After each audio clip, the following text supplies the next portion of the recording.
Mm-hmm. And I was telling you, one night we're down in the city. We're down in the city doing our thing. And it's like, hey, we can rob these guys. They got on some big chains. We can rob these guys. Like, I had got in some little trouble here and there, but nothing really. And that one bad decision, man, I'm sitting in the worst precinct at that time. I watched the documentary, the 75th precinct. The state of manhood that's going on. Like T.K. Kirkland said, men are becoming the new women. Oh. I talk to your brother, like, everybody gets a trophy. Everybody's a winner. Everybody is this. No, life is not like that. And my mother used to always tell this, and I tell it to my youngest son. My mother used to always tell me, life is not fair, Eric. Life is not fair. We telling the cops, like, yo, you got 14 and 15, yeah. You got a 14 and 15-year-old in here with the doves. Shut the F up. I come in and we kick your ass. The police is like, yo, this is no love. They 14 and 15. We're grown. So we was up in the central booking like, yo, man, we like, yo, anything go down, we just got to try to handle our business. She told me I had to get out. It was like heartbreaking. It was like, yo, she's like, yo, you got to go. She called police. I had a lieutenant that went to the Citadel. And I was like, yo, did they beat you? He's like, hell yeah, he used to beat our ass every day. Again, whatever you might think of, they take down these.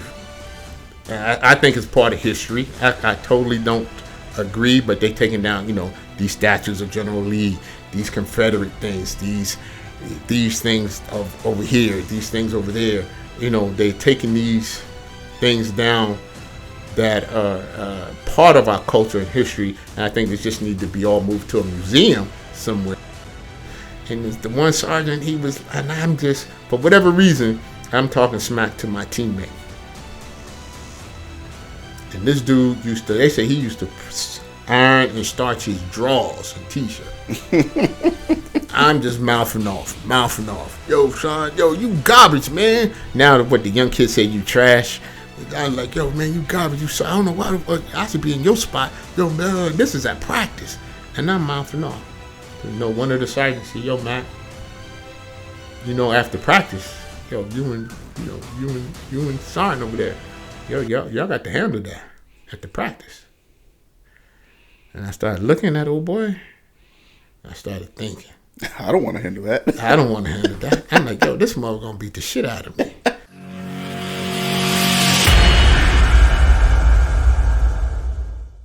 What's going on, folks? Welcome back to Beyond the Beret. Today I have Mac, traveled from Fort Knox to come on the channel.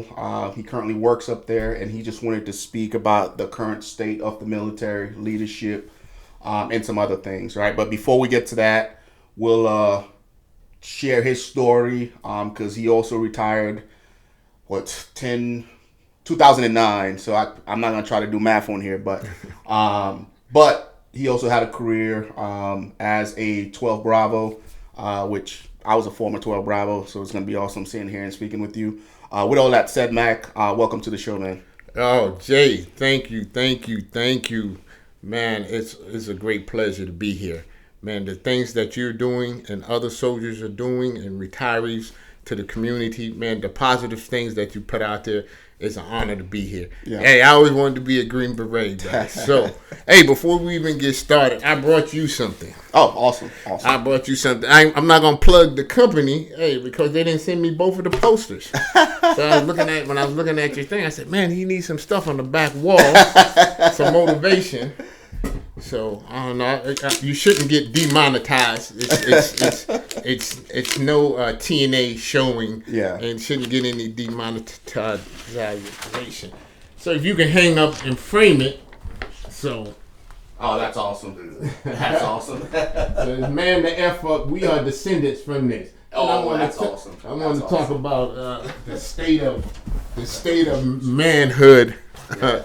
That's going on. Like T.K. Kirkland said, men are becoming the new women. Oh, that's actually a pretty accurate poster, man, because when you think of our evolution and what we came from, that is absolutely accurate, because how did we go from that to fighting off saber-tooth tigers to, beating the plague to, I look at where we're at. Oh, man. You know what I mean? Yeah. So times are changing. From wearing dresses to black fingernails. I don't understand it. I don't understand it. I appreciate the poster, man, and I got some shirts for you. You got the Do Work shirt. Oh, wow. Got the running and gunning shirt. Oh, yes. When I get to the gym. Black and white. So these are for you. Oh, thank you. Thank you, Jay. Much appreciated. Oh, thank you. Right. Then you got your Green Beret Chronicles stickers and patches for you. Oh, thank God. Man, I got to come here once a month now. Man, it gets free. If it's free, I'm going to take it. Oh, yeah. I can put this. I'm going to definitely put it on my desk. Man, the Ranger Gods is upset. Folks, it's okay. It's just something felt that the Ranger guy said, "Oh my goodness, what are you doing, Matt?" I said, "I understand. Oh shit, that's funny. You just leave that down for now, Nate. So yeah, I'm definitely gonna put that up. Put the patches, tape them up on my workspace area. All right. So hopefully you enjoy the t-shirts, the patches. Throw them on your water bottle. Wear that to the gym. And I'm not selling those shirts anymore, folks. They're being given out to guests who travel like you did to come on the show. All right. So with all that said, guys, we'll kick this off. We'll kick this off with a couple of questions, and then we'll jump right into your story. Right. So the first one is, and I just started doing this. I think you're the first guest that I'm doing it with, just to help paint a good picture of who you are, so on and so forth. So first question is, what was the last book you read, and what was it about? Okay, well, I'm not much of a reader, but I am currently reading Thomas Sowell. I'm reading it is White Rednecks and Black Liberals, or is it Black Liberals and White Rednecks?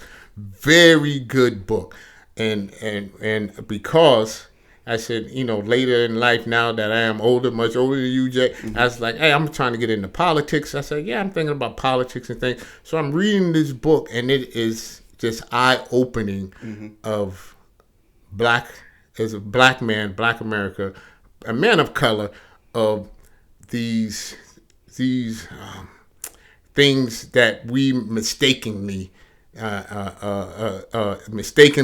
putting on ourselves. Yeah. So it was explaining that, not so much our history, but where our culture comes, where our subculture has come from. Yeah. Our subculture has come from. So that has just been a mind-blowing experience. And then when you said official book I finished reading is the Chronicles of Narnia. Helping my son out. Helping my son out. Are you smarter than a fifth grader? No.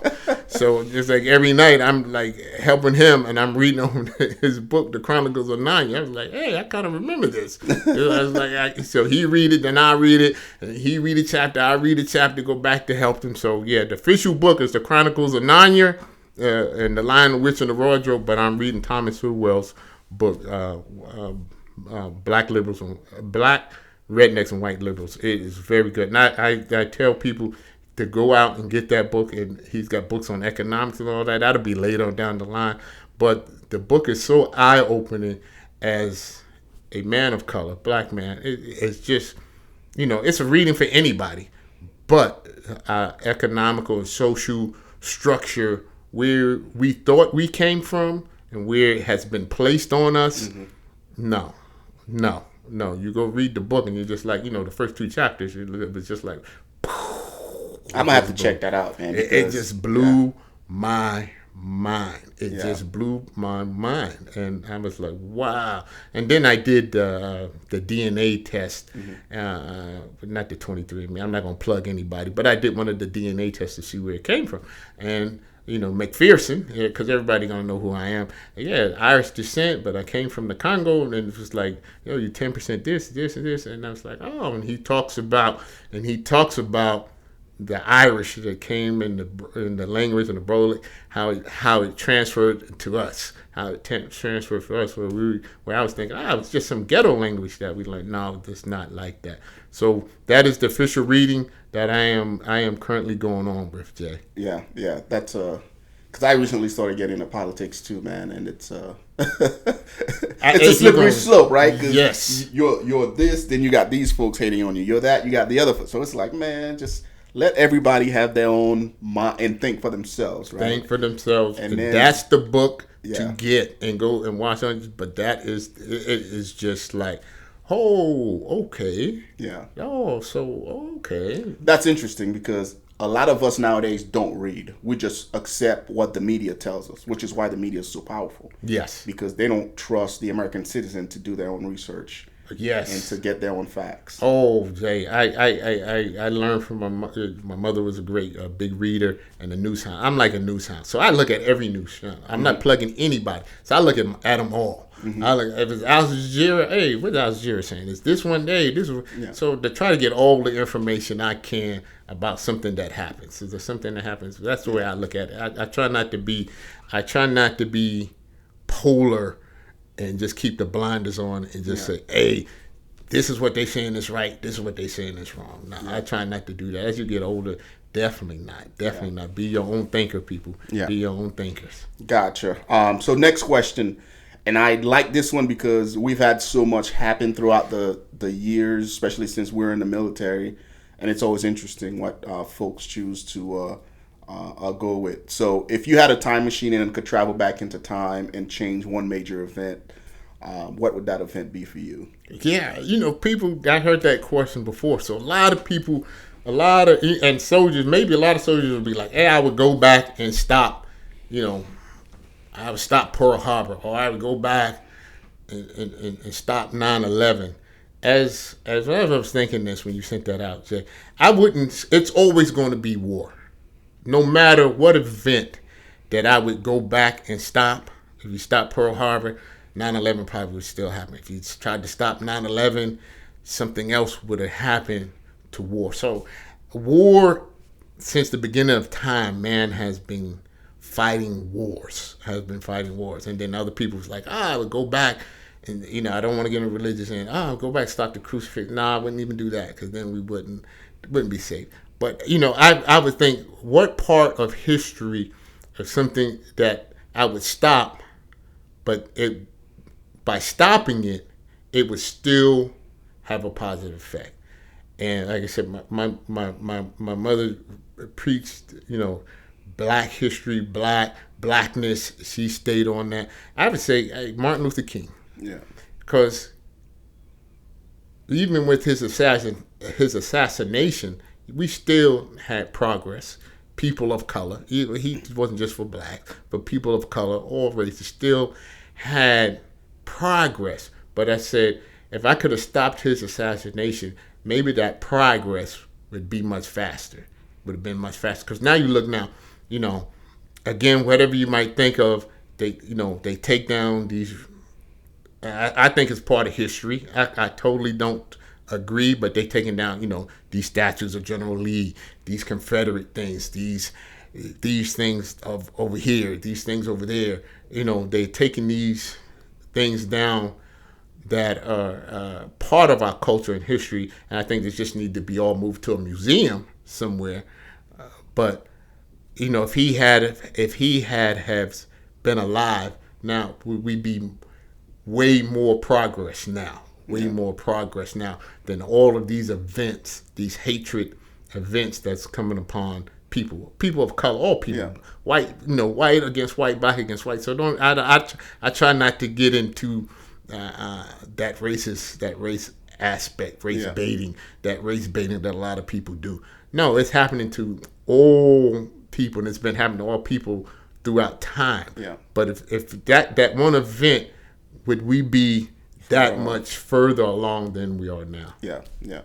And I'm glad you hit on the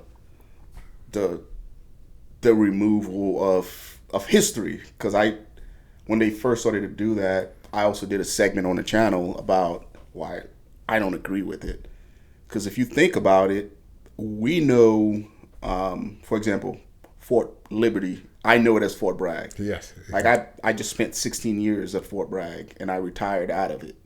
So now it's Fort Liberty. When my kids are of age, they won't know what Fort Bragg is, right? All the people that served on Bragg and have died on Bragg and Fort Benning and all these other places, like you're literally removing not only American history but their history, right? To an extent. I know on Fort Bragg, they even changed some of the street signs. Yes. I got lost on Bragg. You know? I heard that. I was like, dude, where am I? Like Rock Merritt? Like, no, this used to be freaking Riley Road. You know, like they're removing all of that stuff. And I'm a firm believer in, like, your past, you can't erase it. You just need to learn from it. Learn from it. Yes, I totally agree. Yeah. And to try to erase your past, it's always going to be there. Yeah. It's always there. You know, it's always that, that boogeyman up under the bed or the boogeyman in the closet that you got to go check for your kids. It's going to be there. Yeah. It's going to be there. So, removing and like I say, to remove that or say, hey, that's not going to remove the hatred out of somebody's heart. Yeah. That's not going to remove what Mac is thinking about. Yeah. Hey, I still hate you because you're this color. Or I still hate you because you're that. Just because you removed that. Yeah. And what I say this when I tell people this, so you got to be careful, because now when you do that, and I just use because I love Martin Luther King. So now you hear all these rumors. Now he has a statue. Now you hear all these rumors of things could have or not. Then people say, well, he did this. He did this. Or now Jay has a statue. Mac has a statue. He was this. Hey, then they go back in my history and be like, whoa, he did this. He did this. So why are you honoring him? No, they're removing. Now let's remove his. Yeah. So now it's going to go to a tit for tat. And I'm sure it's people out there that's doing research. Google maniacs that's Googling everything and looking at anything to point the finger to the next person. That's why I said that's dangerous to do that. That's dangerous to do that. Especially when it comes to the military generals. Because at the end of the day, you and I both know soldiers are soldiers. We fought in the Iraq War. Yep. Was it right for us to be there? I don't care. I was a soldier and I was following orders. It's no different than those generals, whether they were on the northern side or the southern side, that they're soldiers following orders. The moral aspect of it, as soldiers, we don't get that luxury. No. We don't get to say, I don't want to go to Iraq and fight these people. No, we don't get that luxury. No. We just have to go where we're told and execute orders. These guys were doing the same thing, and it doesn't, just because they fought for the wrong side, doesn't take away from the fact that they were generals and they were brilliant tacticians and they fought for their country or their side, which is what soldiers are expected to do. So I also believe that 100 years from now, since that history's been erased, what's to say somebody else won't raise up and do the same thing, that these men fought for or these men fought against? Exactly. When you hit it, Jay. Soldier. When I was in the Gulf War, Iraq War. Hey, my concern was, especially when I was private. Hey, Sergeant Jackson, make sure he keep me alive. Yeah. How do I stay alive? How can I keep my buddy alive? When I was in Iraq. When I'm sitting in that Humvee sandbagged up, like, I want my nuts blown off. Yeah. I'm sitting up here. I'm like, I don't want my nuts blown off, man. I'm like, let's keep our head. We go out here tonight. We're gonna come back together, man. We got each other back. It wasn't this whole, and we can talk about it later, this whole political realm that they trying to suck the military in. No, soldiers is one thing. Put foot to ass to the enemy and keep each other alive. That's just the bottom line. That's just the bottom line. And it's getting diluted. Like, man, I don't understand that. That's what I said when they remove these things and this. That's it. I never thought about that. I never thought about General Lee or Brigadier, General Lee, and then when I was in going down, Hoffa Road in Iraq, man. I'm like, yo, look out for the IEDs. Oh, okay. Oh, like, Lord Jesus, Lord, just let me keep my balls. That's all I need. So that never was into my mind. Yeah. The same thing in the Iraq War, the Gulf War with the Scuds. None of that came into play. Yeah. None. Yeah. Nothing. Yeah. If anything, man, I also said, like, I saw it as, a black man in the military. I saw it as a slap in the face, as disrespectful for them to do that, because what you're telling me is that I'm so mentally weak that seeing a name on a wall is gonna defeat me. Yeah. That's how I look at it. Like, I'm so weak to where I'm gonna look up and see a statue and just fucking fall apart. That was my perspective, and I'm like, dude, don't do that. Like, leave it where it's at. It's history, and we learn from it. Like, that's all it should be about. But either way, folks, we'll jump right into your story. So if you don't mind, just start from the beginning, because you mentioned you served. So I'm eager to hear about your upbringing, what led you to the military, and then we'll jump into your deployments, and then we'll talk about the recruiting crisis and what you currently do on the back end. Oh, well, man, Jay, as we just found out, we're both New Yorkers. Yeah. So, yeah, I grew up in, money on in Mount Vernon. Heavy D, I'll be sure. P. Diddy, he still had parties way back then. But, so, my upbringing, I grew up in Mount Vernon, Westchester, single mom. Dad was in and out, so I don't have that Marvel Spider-Man, Uncle Ben type story. Mother wasn't abusive, father wasn't abusive. He wasn't really in the home, but every once in a while get money, he'd take me out. So, but it was a single mom. I was the only child. She did what she could. But she instilled in me the pride of being black. She instilled in me, and I was grateful that I had great grandparents, great grandfather. I'm gonna tell a story about my grandfather. So I was grateful that as New York, grew up, hard playing basketball, baseball, football, playground. Did the normal kid stuff. Like I said, the area that we were in wasn't too bad. Now, it's done went to shit, but it wasn't. I didn't have a hard background. I didn't have a hard background where I can say, I overcame all of this and I became. No, I wasn't. It was simple. It was kind of simple. It was simple. We had enough. It never went hungry. Never was cold. Everything was simple for my mother. But my mother was a hard lady. Yeah. She put foot to ass. So she took no slack when it came to me or anything that went around. So she preached school, preached be a better man. She preached religion. She kept those three factors in my life.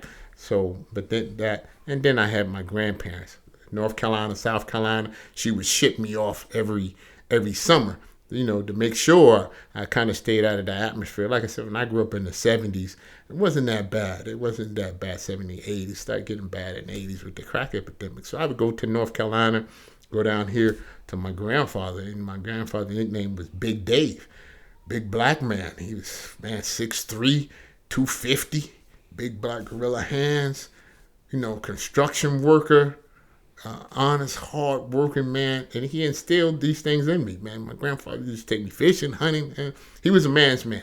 And I tell this story 100 times. Everybody I meet, everywhere I go. So my grandfather, back in the 50s and 60s, they had no medical, none of that. So he had some bad wisdom teeth in the back. My grandfather's best friend was also a mentor, Leroy. I used to call him Uncle Leroy. So one Saturday afternoon, they, grandfather was like, hey, Leroy, my teeth and this and this. Went to the back of the truck. They always kept a toolbox. Got some greasy pliers, wiped them off with a sweat rag. Took his bottle of Seagram 7s, which he drunk all the time. Took the lighter. He gave the pliers to my Uncle Leroy. Uncle Leroy went in his mouth with these pliers and began to pull out the wisdom teeth. Cracked one. Cracked it. Dug in there, pulled out the pieces. Pulled out the three. I think it was three of the bad teeth. Grandfather spit the blood, switched around, mouth with the Seagram 7s, got back on the porch talking with the men smoking cigarettes. Didn't bat an eye. Did not bat an eye. I had to be about 6 to 7 years old. I remember that now as I'm 57 years old. Did not bat an eye. Just pulled out the wisdom teeth with the dirt, he cleaned them up with the pliers, got back on and started smoking his Camels, and they kept drinking. And man talk. And when I say this, like my grandfather, like I said, my mother would ship me off to some either or, to my mother's grandfather was a man's man, but he wasn't as rugged as Big Dave. But my grandfather would not leave me with my grandmother like 2 to 3 days or all day. He'd be Eva. Boy, he can't be around your women folk all day. Yo, come on, boy, get in the car, let's go. Like, yo, he was like, yo, I'm going into town, get in the car, let's go.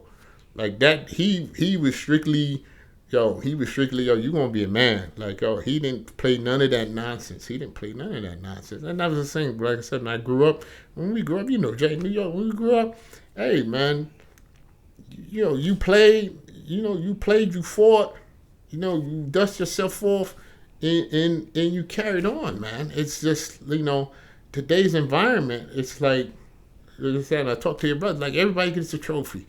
Everybody's a winner. Everybody is this. No, life is not like that. And my mother used to always tell this, and I tell this to my youngest son. My mother used to always tell me, life is not fair, Eric. Life is not fair. But you got the same thing, 10 fingers and toes. When I tell the story, when I went to Ranger School, when I finally got to the Florida phase, and that's when 9/11 happened. 9/11 had happened while I was in the mountains, so I had to call my mother because she goes into the city. They let us make calls. So I'm like, I'm at the last phase, Mom. I said, whew, I don't know, this and that. So I was doubting. I'm like, man, I'm so close and this and that. She was like, yo, she was like, I don't want to hear that. She's like, yo, what you saying? She basically was like saying, stop whining. You call me from this bullshit. Yo, I am okay. Everything is good. Hey, I'm going to turn a plate down for you tonight with God. You're going to be okay. She was like, yo, I don't want to hear it. She was like, yo, I don't want to hear it. She didn't want to hear it, nothing at all. She was like, yo, I'm okay. Everything is going on. Are you okay? She was more concerned, was I okay? Hey, you okay? You going to get deployed? But she instilled that in my upbringing. They say, yeah, of course, a woman can't teach a man to be a man. My grandfather did most of that, my grandfathers. But she instilled that, hey, you need to be a man. Mm-hmm. You need to be a man. Hey, this is where I'm sending you to your grandparents, your grandfathers. They can show you the same thing with my grandmother and them. Was the same way. Like, yo, they gave me these tasks to do. And that's what got me, to be the man I am.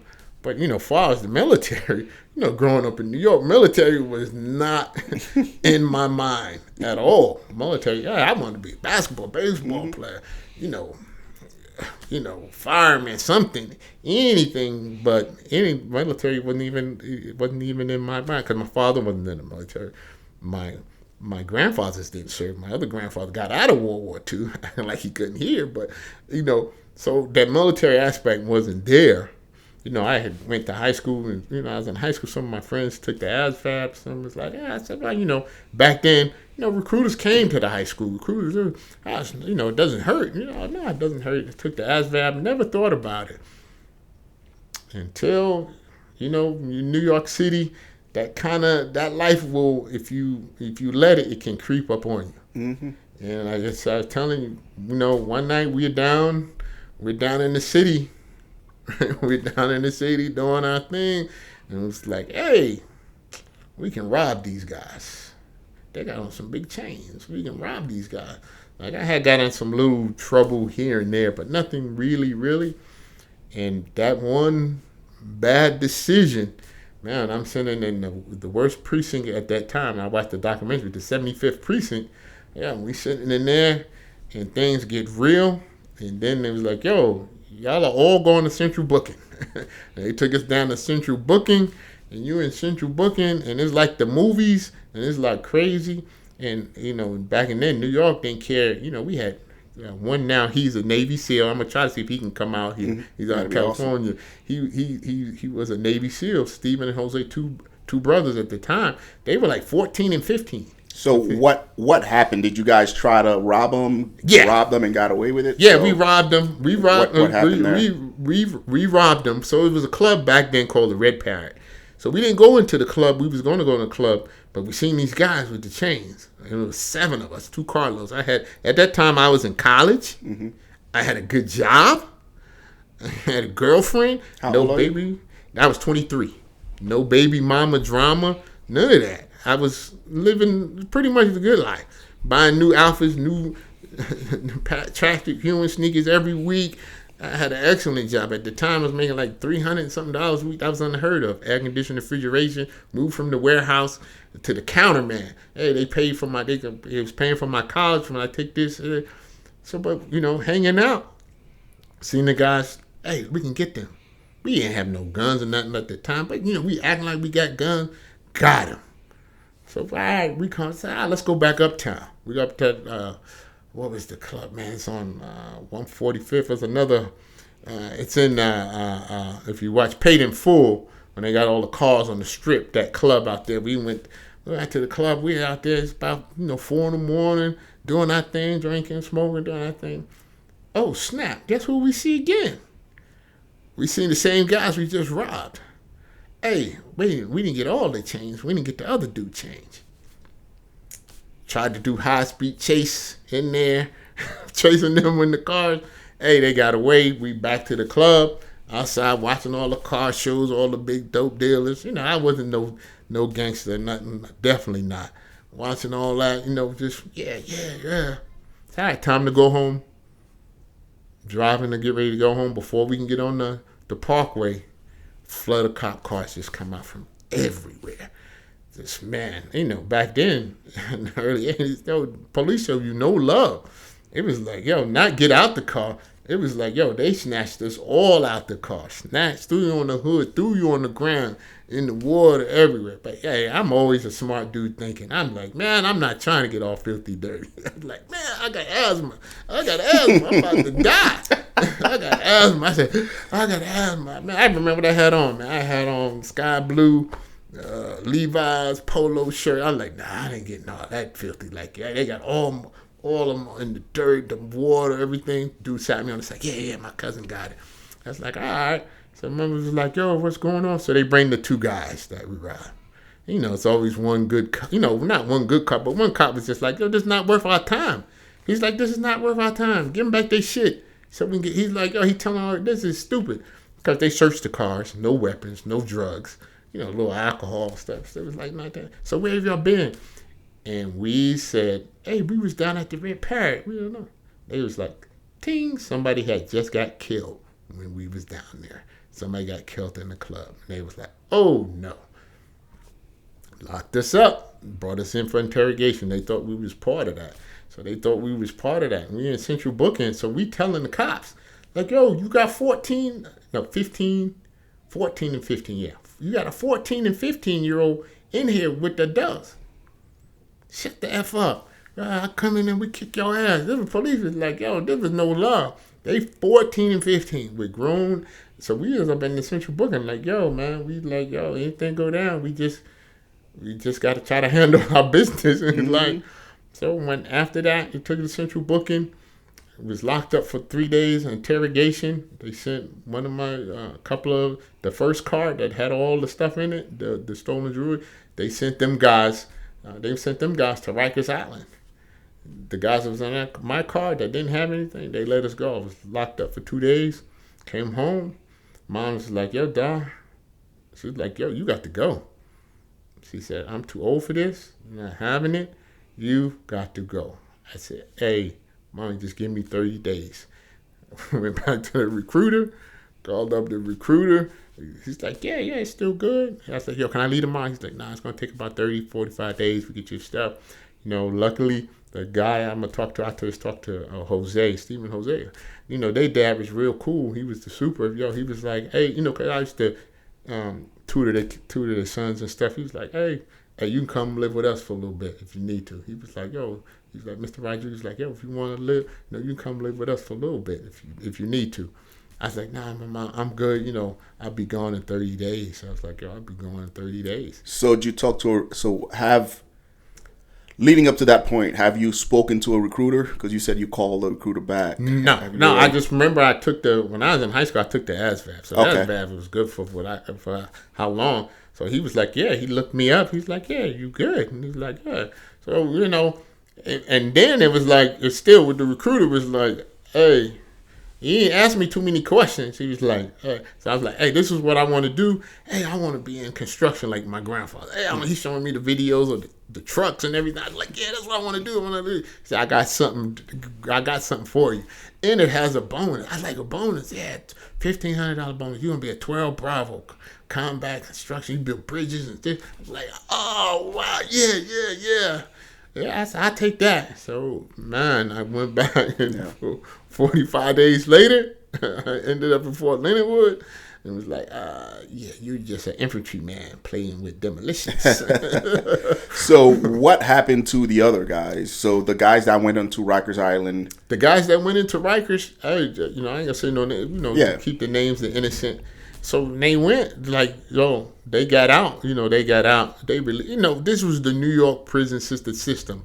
You can watch plenty of documentaries and movies and all. They let them go because they just, it wasn't worth the effort to try to prosecute over a couple of chains and rings. They was like, so they let them go, man. And good, back then, a good friend of mine, man, he thought I snitched, man. I didn't snitch, man. It was like, yo, we didn't snitch on you. We didn't say, we all went down, but, They just happened to be in the car. They just, the jewelry and stuff, the guy that actually did the most of the robbing left the jewelry under the car and under the seat. So, they went, as I know, the one guy, he's doing great. He's doing great. He became an architect. Like so everybody bounced back from it for the most part. The one guy, he became great. He became, I know he's an architect. Mm-hmm. The two guys, Steven and Jose, Steven became a Navy SEAL because he was a swimmer. He became a Jose, I just talked to. He's in New York. He works for like the state attorneys. And I was like, I just reconnected with him. I'm like, how they got the biggest criminal working for the law? I'm like, how'd you do that? Like he's like, hey, like so he, they bounced back. They, a couple of them bounced back. Some of them, some of them didn't bounce back. Some of them is gone from here, and some of them is locked up. So, if you can give anybody any advice right now based on that specific experience, because like you mentioned, man, you were doing great. Like you didn't have to do that. No. So, what advice would you give anybody currently watching this that's in a similar situation? Because best believe somebody's out there about to do the same shit, right? I tell if there is no reason, and my mother used to always say this, there's no reason for you to steal anything. If you can't afford it, you don't need it.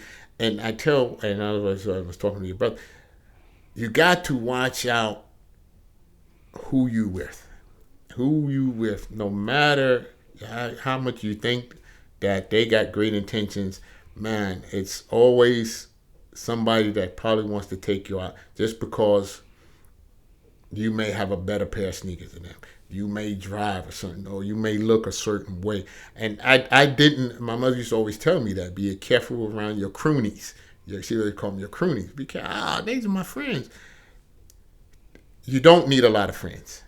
As a kid, when I grew up, of course, I lived in an apartment complex. We had 40, 50 friends. It's growing up. But you don't need a lot of, as you get older in life, as you mature, become a teenager, you don't need a whole bunch of friends. You really don't. You just need your immediate family, your family, and maybe one or two good friends, that you can call good friends. Like I got I got a couple of good friends still now. Chris, I talk to, he's got his own business. I always talk to him about, house and insurance stuff. So, we still connected after, 30 something years. I can say him and Leroy and Daryl. I got, 3 good friends, 57 years later. Everybody else is dead and gone or not doing as well. And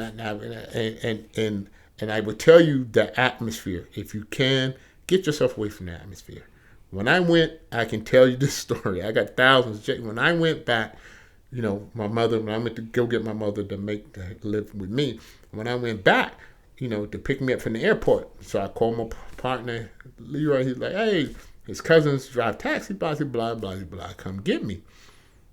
No problem. Mom paid him, come get me. So he comes to get me. I'm like, yo, oh, snap. Like, yeah. So, we reminiscing. We in the taxi reminiscing. He's like, he's sparking up. Yo, I'm retired now working for HRC. And he's like, oh, man, you can hang out. We're going to the liquor store. You can hang out all night. And I find myself, it's like, yeah, oh, shoot, I'm going to hang out. We're going to hang out. And I'm finding myself all of a sudden, and then a light bulb went over my head. Like, yo, dude, what you doing?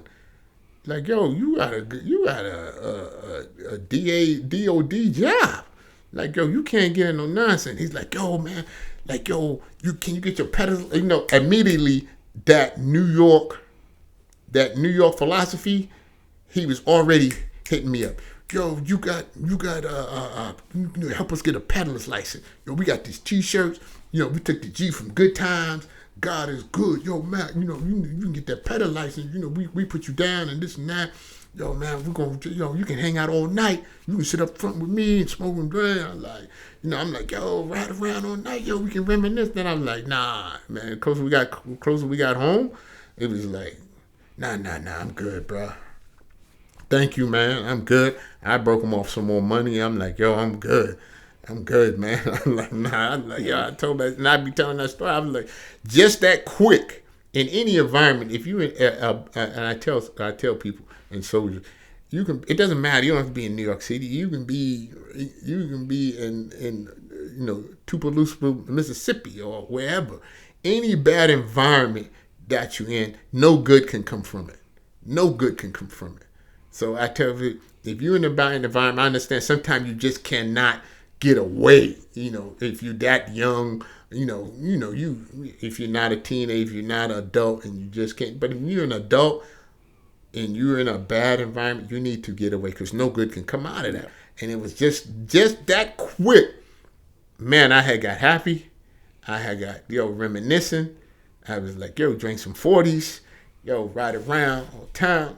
I'm like, no, what am I doing? Like, nah, I'm good, man. And it's good that you have the awareness aspect of it down. And I think that's one thing that, as a young man, you don't have that because you're misguided as far as what you think you need to do. Because the older I got, the less friends I had. Because I'm like, I don't need these friends, especially if they're not trying to help me get to where I want to be. I don't need it. But as a young man, like, you don't see it like that. You are looking for approval. You're looking for acceptance. And you paint that picture of, oh, this is what approval and acceptance look like. I got to be around all these dudes. I got to hang out and do all this stuff. And sometimes, there's a quote going out there like, in your 30s, you pay for all the mistakes you make in your 20s. And in your 40s, you pay for all the mistakes you make in your 30s, right? And that's absolutely correct.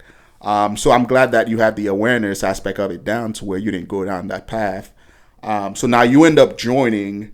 How did that go down? Because you mentioned 2 other of your buddies also joined. Did you guys go together? Well, I found out later that Steven had joined. Mm-hmm. A couple of my friends had joined the Navy. One had joined. He was an older guy. He joined the Air Force. He had joined the Air Force. So it was like, hey, I'm gonna join the Army. I took the test. I went and then when we talk about the recruiting aspect, like I said, my recruiter didn't ask too many questions.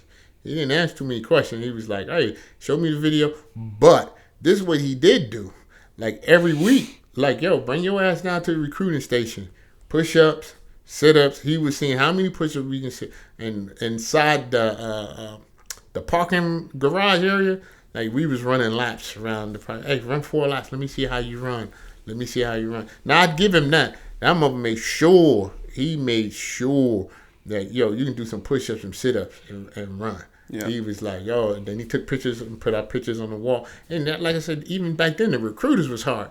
Like, I tried to be, like, cool when I took my picture, and he's like, what the fuck is this? He's like, yo, what are you looking like, man? He was like, yo, what are you looking like? He's like, he said, this what you want up on the wall? I'm like, it is what it is, He was like, but I give him that. He made sure that we would push up, sit up. He was testing us every week. Yeah. Just nothing hard. But, he would just get down there and he'd be like, nah, that's not a push-up. One, no, that's not a push-up. This how, he made that. He made sure on that aspect. But, like, questions and things that too much of the background or nothing, none of that. And he's like, nah, yeah, we're going to run a police report, this and that. I was like, you get it? I said, well, I was like, well, this is what happened to me. He's like, did you record anything? Like, no, I don't worry about that. Yeah. Now, how important do you think it was? Because I'm seeing this less and less nowadays. But I remember my older brother had a similar situation happen to him, to where my dad was like, hey, you've got to go. And in our current day and age, I think there's a lot of tough love missing. Ooh. How important was it?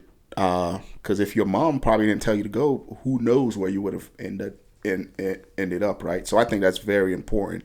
How did you feel when you heard that? And how do you think it should be applied? And I tell this too, Jay. Yeah. I love my mother, but I respected her. It's weird. I always tell people I respected my mother more than I loved her. So my mother, when I left for basic training, we didn't get no hugs. I didn't get no hug, none of that. She shook my hand and said, good luck. Yo, when she told me I had to get out, it was like heart-breaking. It was like, yo. She's like, yo, you got to go. She called police. Yo, he got to get up out of here. And luckily, the police that came, he was one of my friend's dad. So he was like, oh, blah, blah. He was like, yo, make sure. I'm like, yo, sir, I'm trying to get out of here, in 30 days. I just need this, and he calmly talked to my mother. It broke my heart. It was like, she was like, yo, I'm not putting up with this. And that doesn't happen in families today. That doesn't happen. It's like you would, hey, if the kids mess up, send the kid off to Big Mama. Now, Big Mama's 70, 80 years old. She can't control you. She can't do nothing. Big Mama's just making sure you got some grits on the plate and stuff on the breakfast and dinner, man. So and then you take the aspect of one parent home, no father figure or no male figure to help out. But it broke my heart, man. I was like crying. I was like, oh snap! Like the world came crashing down. I had my own car. I was making car payment. I had a brand new Mazda 323. Less than 2 years old. I was going to college. I was like, and it hit me. I didn't have to do that, but I wanted to be in the in crowd. Mm-hmm. I wanted to be something that I wasn't. I tell that all the time. I far from was no thug and no tough guy growing up. I wasn't about that life. I wasn't about that life, but I wanted to so bad, baby. I wanted to be, so bad to be a part of that life. And then when it happened, my world totally collapsed because it was just like, oh, snap. Like, I got to grow up. Now I really got to be a man. Now I'm on my own. Like, okay. And it was like, oh, okay, man, where I'm going to sleep in the park. What I'm going to do. So, it was an eye-opening experience that I needed that. And I think a lot of young men and women need that eye-opening, that reality from their parents, from an adult, from a figure, from a J, from a brother Z. I can't remember his last name. Jake from Jake, yeah. From that David, from the David Goggins. Yeah. That reality check where you can look now. You can look online and get that damn reality check where they telling you in your face like, yo, you can call them up and he telling you in your face like, yo, you ain't shit. You better do something. Yeah. So I didn't, at that time, I didn't have that. So it was just like, oh, okay, deep breath. All right, I got to do this. And I had to move out, man. Yeah. It was just, I had 30 days. 30 days was up. Mom shook my hand. No hugs, no kisses goodbye, no love you. She was like, shook my hand and was like, yo, I hope you make it. She'd be like, "Oh, I hope you make it." And that was it. Like that was it. Yeah, and that had to be hard, but it's something that, like, we all have that life defining moments, right? And I think if you didn't go through it, you probably wouldn't be here, right? Yeah, you probably would be. I'll be locked up somewhere. Yeah, locked up somewhere, or pushing up daisies. Yeah, yeah. So now you signed your contract and you're at Fort Lost in the Woods, as we like to call it, going through basic and AIT. How was the culture change for you? Because I know when I went, like I was New Yorked up. Like, the attitude was there. Like, I didn't want to hear nothing. I was bucking the system. Hey, how was that for you? Basic training, you in like 93. Basic training 80, none. Like, yeah, I had that New York, because you from New York. Yeah, I'm New Yorker. Yo, it was hands on with them already drill sergeants back then. Yo, first I still remember his name. Our first sergeant Mooneyham. He was some Ricky Bobby country. Let me tell you something. My drill sergeants are excellent. I don't care nothing you say. I believe everything my drill sergeants tell me. I don't want to hear nothing. He came out and told us, don't even come to me. I don't care what you say. I only seen the commander one time when I got in trouble. I only seen the commander one time. Except when you go to training, it was drill sergeants in your face. Like, I'm just like, what in the world have I gotten myself into? And then in the summertime, like, when I went in April 18th, and I graduated at the end of August. But it was like the drill sergeants were like super professional, but also foot to your ass. Like, bro, if you think and it was a realization, if I think I was going to mouth off to this drill sergeant, but say, even utter the words, yo, I'll whip your ass. We had that happen one time. He got kicked, and he ended up we ain't seen him. Oh, we ran in, and we was like, hey, Private Island said he going to beat Sergeant Moncayo, little Mexican drill sergeant. Yo, all of them drill sergeants flew out. What they had on. Like, yo, mothers was in socks, shoes, like, uniform wasn't buttoned. Some of them was there. They all flew out and grabbed old boy. Was about to destroy him. And luckily, like the commander and them came, they was going to literally obliterate that kid. Like, he didn't even come back to the barracks. He wasn't even allowed back to the barracks. They put him in another company, the holding company. He was gone. So at that time, the drill sergeants was, they was definitely professional, but it wasn't. You wasn't talking back to no drill sergeant. I know. Time to change. You talk back to the okay, y'all remember I talked back one time, man? They had me on the hot pavement. I tell you, brother, the hot asphalt, it's like 200 degrees, burning the skin off my hand. And I still remember I ain't gonna say his name, but because I went back to him when I became a staff sergeant, I went back to him and told him, like, hey, thank you for all you did. I remember you. This mother came and was kneeing me in the ribs. Not just, I mean kneeing me, blasting me in my ribs.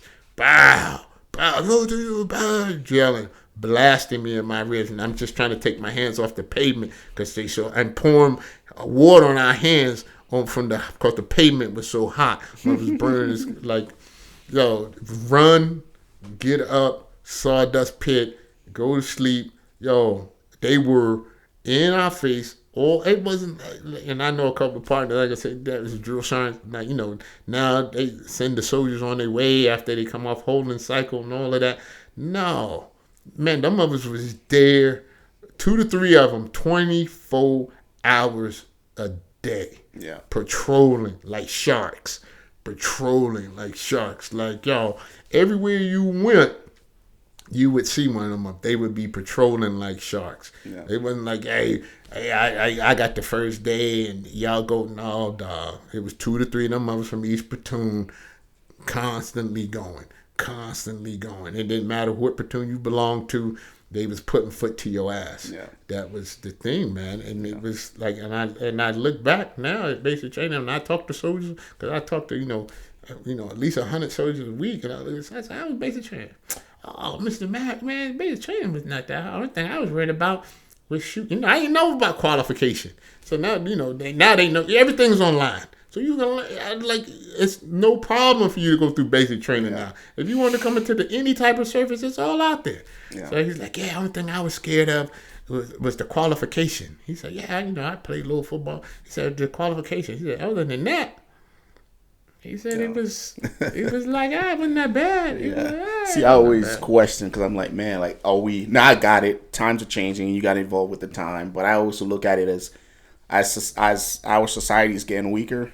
So is our military. You know what I mean? Like the kids just can't handle it nowadays. You know what I mean? Which is forcing us to change and evolve, but to the detriment of us. The force. Yeah, because Iraq, Afghanistan, China, like all these places, their guys are not getting softer, but we are, and that's gonna show whenever the next conflict comes around. Because like you mentioned earlier, it always comes. It always comes. War is always gonna come. Yeah.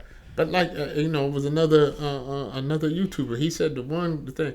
He said that bullet does not care if you male, female, black, white. It doesn't. That roadside bomb does not care. Nope. That does not care. And I just watched the documentary.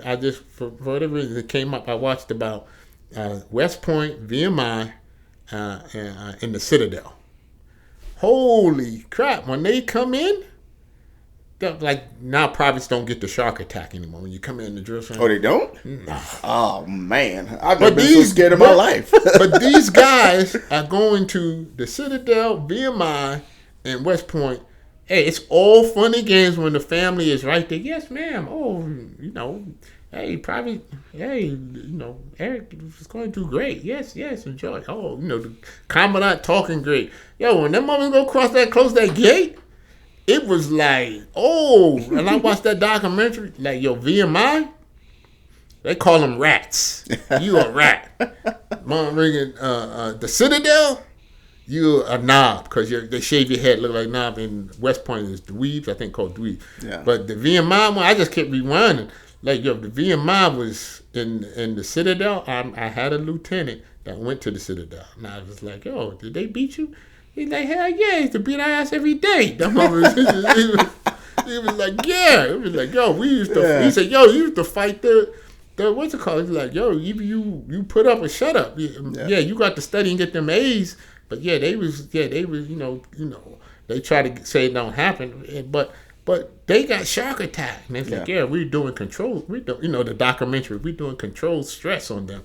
But like they getting shark attacked. Like, come here, get over there. Get over there. Nah, what you telling? Touch that. And now you go through basic training. You look at the documentary. Hey, we're gonna take you to these lovely signs. Of course, you need the Army values. Yeah. Of course. But hey, this is the value. Hey, this is this. Hey, let's run over to this sign. Hey, this is the duty, honor, respect. And I'm looking at this, and I'm looking at what's happening at West Point VMI. They getting. And when I went to Ranger School, I had a Ranger lieutenant that was going through. This mother was like Animal House. He was like, if I could spend my whole career in West Point as an upperclassman, he said he would stay at West Point. He said, after his first 2 years, he was like, oh yeah, it's on. He said he couldn't wait to bring the smack down on the new class. But he's like, he said, they make, come on, cause hazing goes on. Cause hazing, he's like, they made me drink a gallon of milk at breakfast, and they said I just threw it all up. He was like, there's a West Point. He was like, he was like, so they did this. And he was like, of course that happens. Like, who you gonna tell? Who you gonna go tell? So you going to, you get some people that snitch. He said, you gonna go tell the commandant or something like that? He said, if nothing doesn't happen, now you that guy or gal. Yeah. Now you that guy or gal. Now you gonna be ostracized. Yeah. Now you gonna be like, So I watched those two documentaries, man. That whole documentary on the VMI, West Point, and what's it called? I was like, man, they making sure they bringing the smack down. They letting them know from day one. Once them doors close, they in VMI. Once them doors close, and they put them in that big hall, and all of them was lining up around there screaming at them, like screaming at them, like. I think it's important though, man, because I think there's a certain culture that the military has that has to be upheld, whether it's basic training or the academies. Because again, you have to be able to take a civilian and turn them into something that they didn't think that they could be. And exactly. To transform somebody to become that, there's going to be certain things that just have to be done.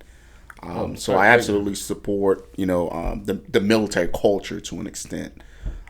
So now you got done with basic and AIT. Where was your first duty station? My first duty and station. How was that for you? My first duty station was Fort Knox, Kentucky. Oh, Lord. The 19th Engineers, when it was all combat engineers.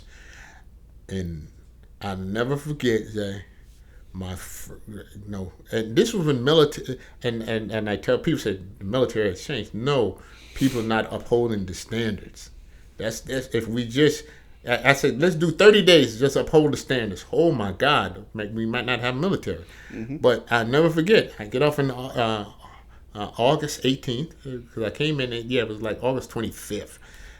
In the bus, that's when I used to have the bus that runs from the Louisville airport to bring me to Fort Knox. So I'm in my little dress greens, got my little bags. I'm sitting with my dress green jacket unbuttoned, sitting waiting for the bus. Here comes a sergeant first class. Comes by me, stops, tells me to get on my feet. Hey, soldier, what you doing, private? Get on your feet. Either you take that dress green jacket off or you button it. Just like that. He was spit shine pressed. So that made me get up. Either you're going to wear it or you're going to take it off. But you can't sit there with it unbuttoned. And now I'm in Kentucky. I'm sweating. I'm sweating. Yeah, I took it off. There was nothing I could do. And so when I get to Fort Knox, my first duty station, my very first encounter of a Ranger, and as I said, I got his name written down whenever I finished the book 20 years later. Randy Rapp, Major Randy Rapp. I still remember this guy. He was a white guy with red hair. And I never forget, I had been there about a month, and we had a quarterly inspection. And I was playing on the flag football team, and and the commander and the battalion commanders coming through, doing room wall locking inspection, talking with new soldiers. So my company commander is talking to me, and I'm like, I'm at parade rest. You frozen, parade rest, yes sir, no sir. So the battalion commander is like off to my left, and he's talking to me, and I'm still looking at my company commander, and Randy Rapp just exploded on me. This Major Ranger just exploded. Why are you looking over there when the battalion commander's talking to you? Hey, private, you need to be showing respect. I was like, oh my God, like, holy moly. Yeah, that was my first encounter with a Ranger. He was no joke. So I know he probably made 1-star, 2-star somewhere. He was no joke. When I was in basic training, when I was after basic training at my first duty station, Fort Knox, soldiers, NCOs, I tell to this day, I could not tell you if in my platoon that my NCOs did not like each other. They were always professional, always was on point, always spit shine press. Like, it was none of this nonsense that goes on now when I talk to soldiers, man. Like, those three, that was 4 squads, then went down to 3 squads, and the platoon sergeant, they were locked in, Jay. They were locked in. It was like, this was the standard. You gonna meet this standard.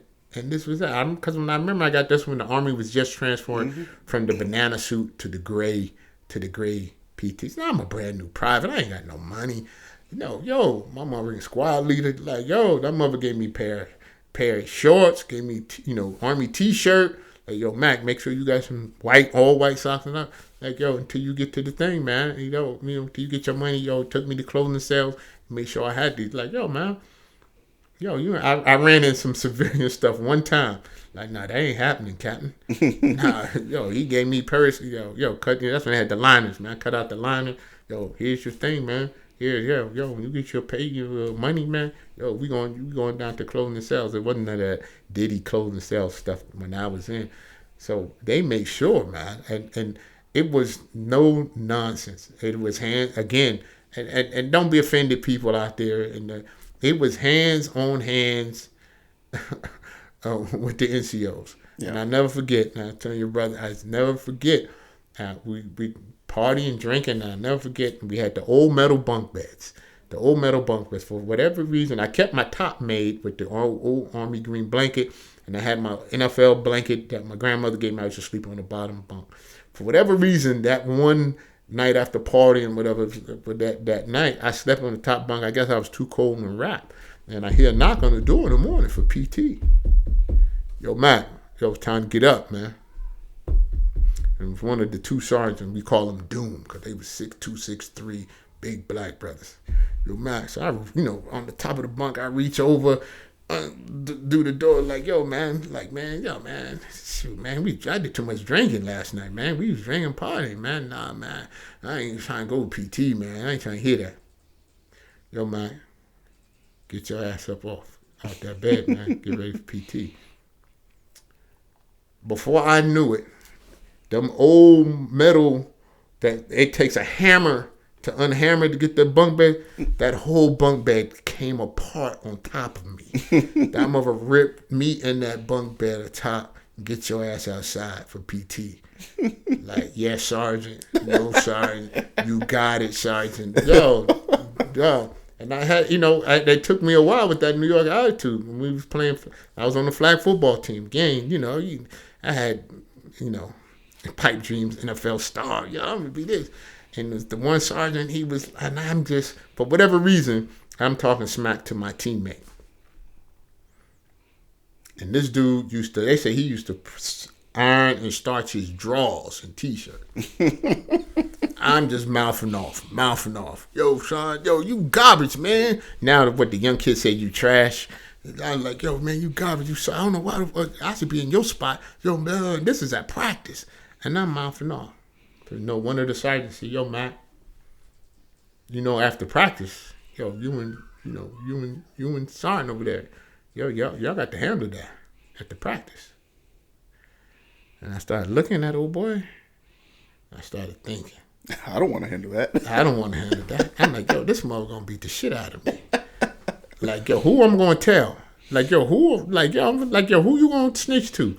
Like, who I'm gonna tell? Like, I better apologize. Sergeant so-and-so, I'd like to officially apologize to you.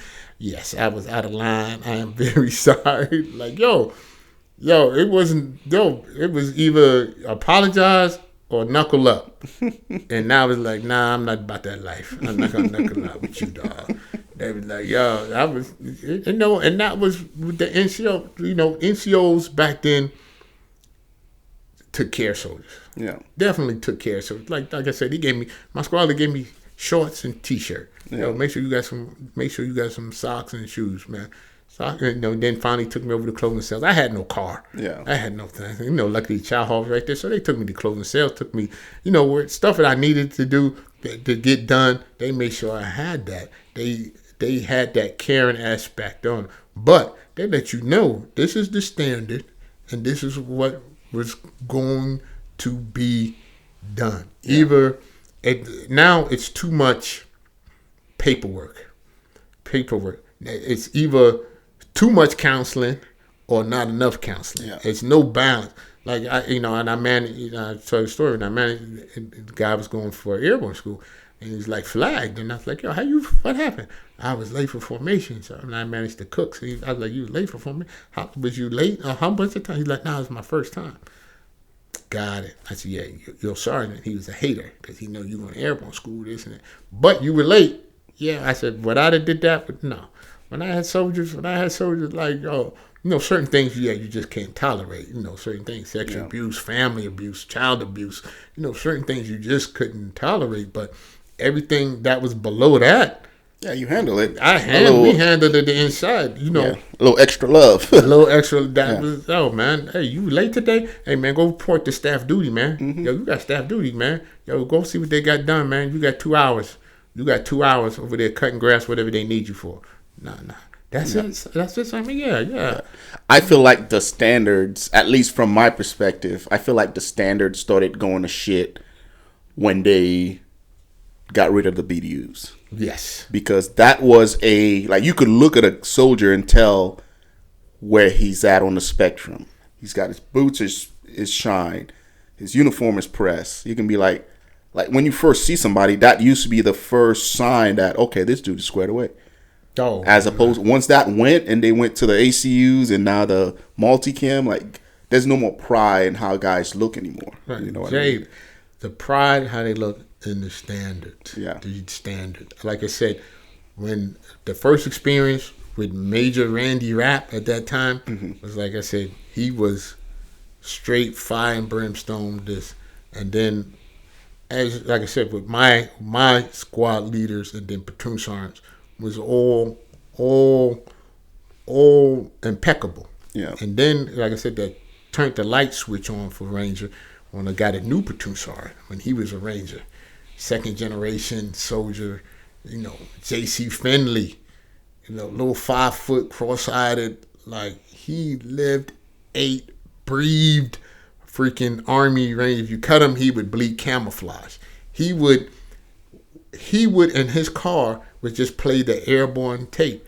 Airborne. like who the fuck does that? He came to the barracks and made a platoon sergeant and platoon leader officers in the barracks. Like, you couldn't do that today. He kicked 2 soldiers out, made them bunk, and made his office in the barracks. Like 5:30 PT for us. PT used to be 6:30. But 6 o'clock, we would be outside stretching and everything before anybody. 5:30, we would stand at parade rest by your door, and they doing room inspection. Ooh, those were the good days. He would come through and made sure that these things, and he took care of us. When I went to the Iraq War. But Sergeant Finley, and still, I was like, yo, that's what I want to be. I want to be a Ranger. He was so, when he went through Ranger School, he was distinguished honor grad. They gave him the guidon. I got to see his he showed me his guidon, his t-shirt stuff. I got that. He still kept his drawers in the refrigerator. Who does that to this day from Ranger School? Who does that, Jay? He still had his drawers. He said, yeah, I still got my drawers. I still got my drawers in the refrigerator. He showed me the guidon. Like this mother was like, yo, he would be in the morning. 5:30, you hear airborne, Ranger, all the way now.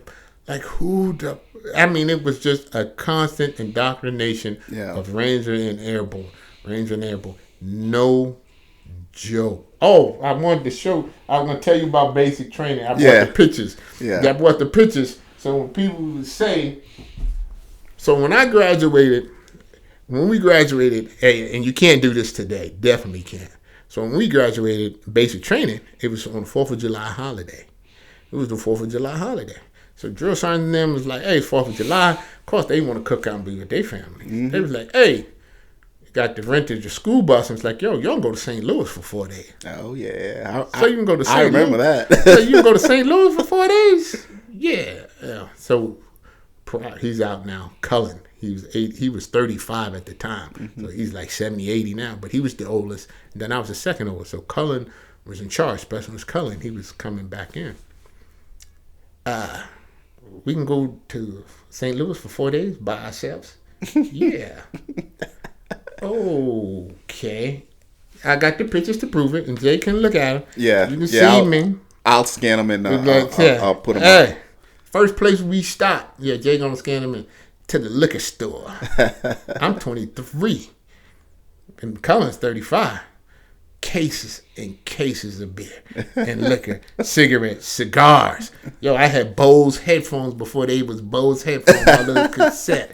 So these are the pictures Jay gonna scan. Mr. Matt and all of us look like Vietnam. It looked like the cases and cases of beer and alcohol. Like, you couldn't do that today. It was no. It was like, yo, we had so much beer, it's just stacked up in that bus, that school bus. Man, it was just stacked up when we were smoking cigars.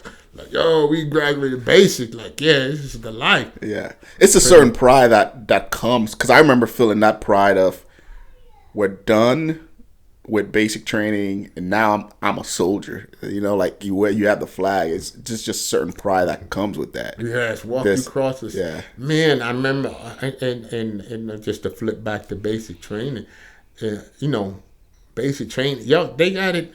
Like we had the old, the castle and your thing. Yeah. In the U.S., it wasn't no Stay Bright back then. No. It had that weird lacquer, so you had to put it in alcohol to get that lacquer off. Then you had to take the y'all don't know what this is, the little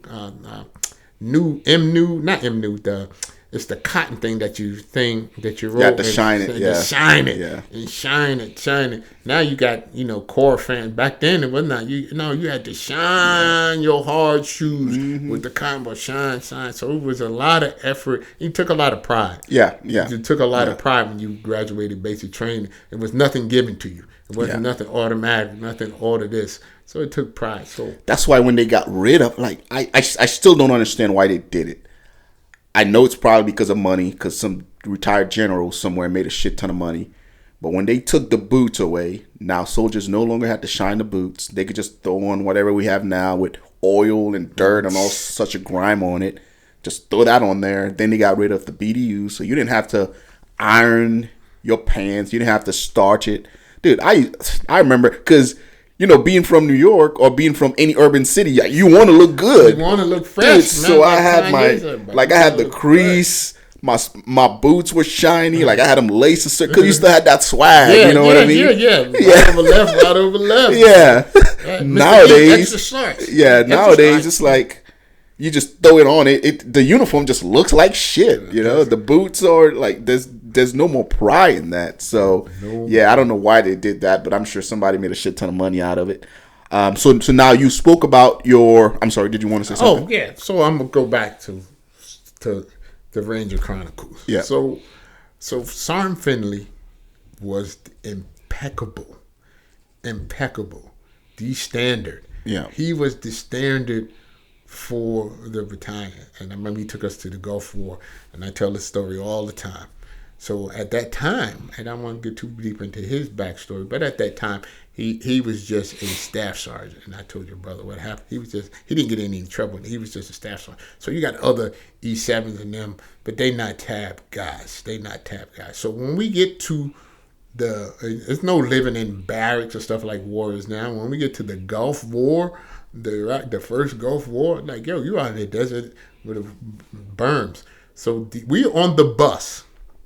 So now, remember, you got first sergeants, sergeant majors, other E7s, everybody outranked Sergeant Finley.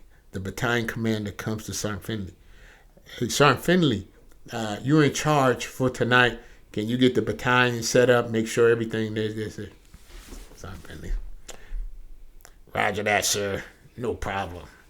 All right, so he gets up on the bus. All right, let me tell you something. This is what we're going to do here now. Excuse me. We're not just going to just stack arms. And he just starts spitting out. Hey, this is the guard duty. We're going to do 50 this. We're going to do this. This is where I want this. This is where the 60 should be. This is this.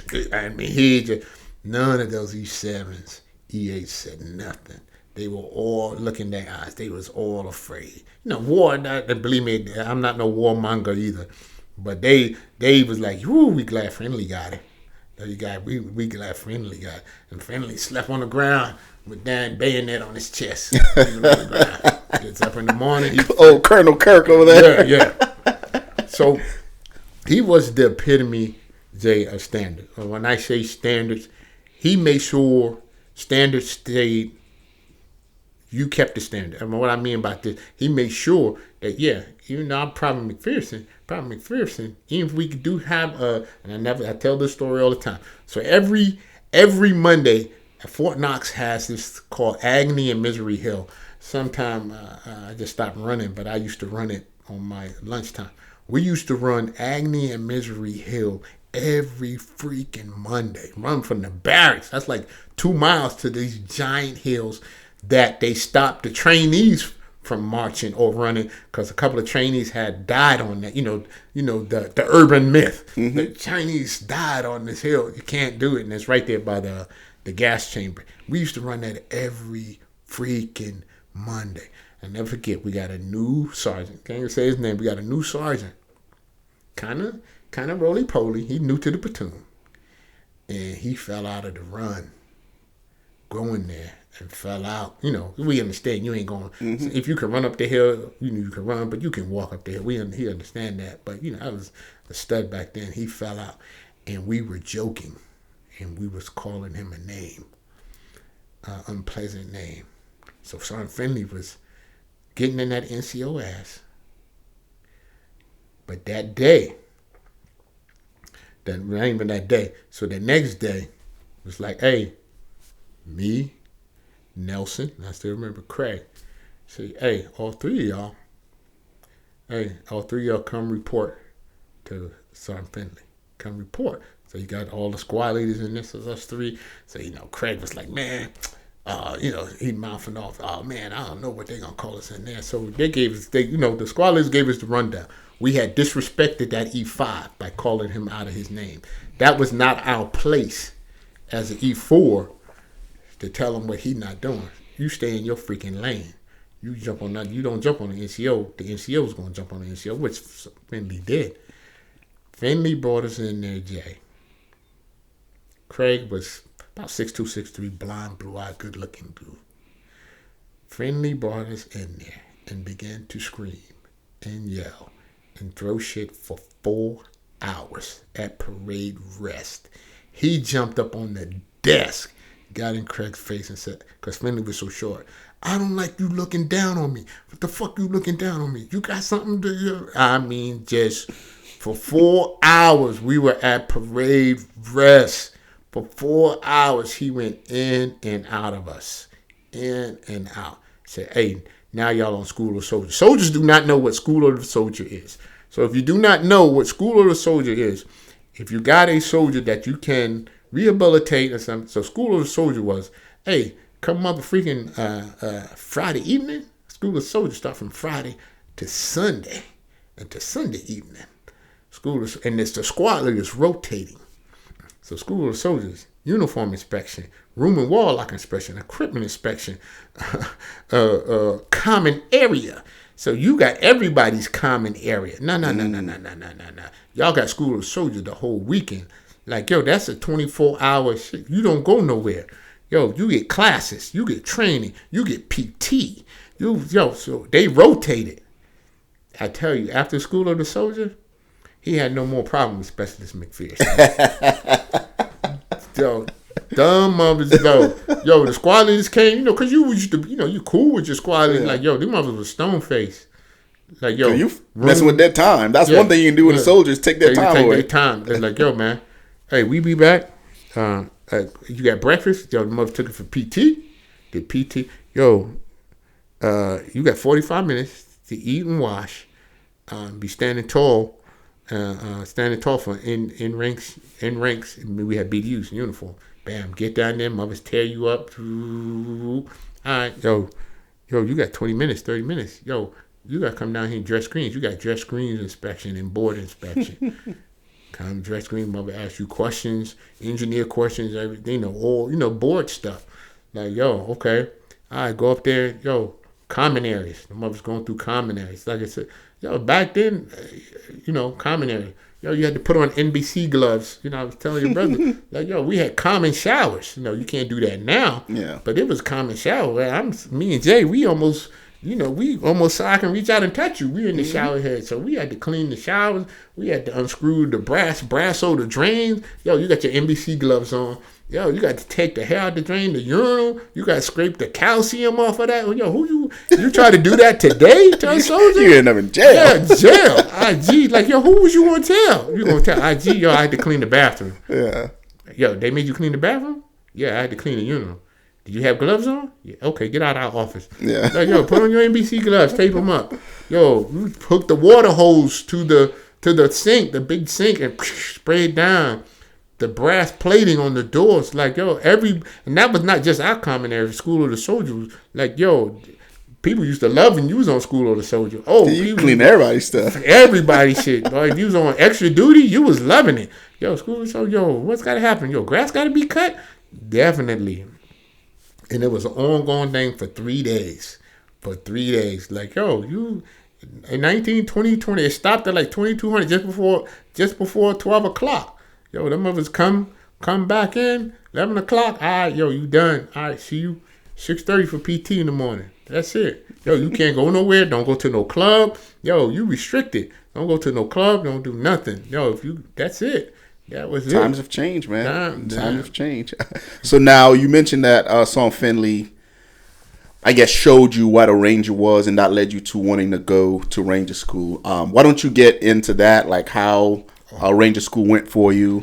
Because after you retired, you clearly still have your Ranger School swag, and just talk through that experience. Man, I live it every day. So they told me, you can't turn it off. I said, no, I can't. So when I see him, like I said, I had Sergeant Finley as a great example. I'm like, hey, I'm going to Ranger School. Again, not knowing. Again, there's no social media, nothing like that. So I'm like pretty much a stud in the platoon. I'm like, yeah, I can run. I can do this. This is going to be nothing. This is going to. And I tell this, it was like my destiny to go to Ranger School. It was because of these events. So I'm just like, hey, this ain't gonna be nothing, man. This ain't gonna be nothing.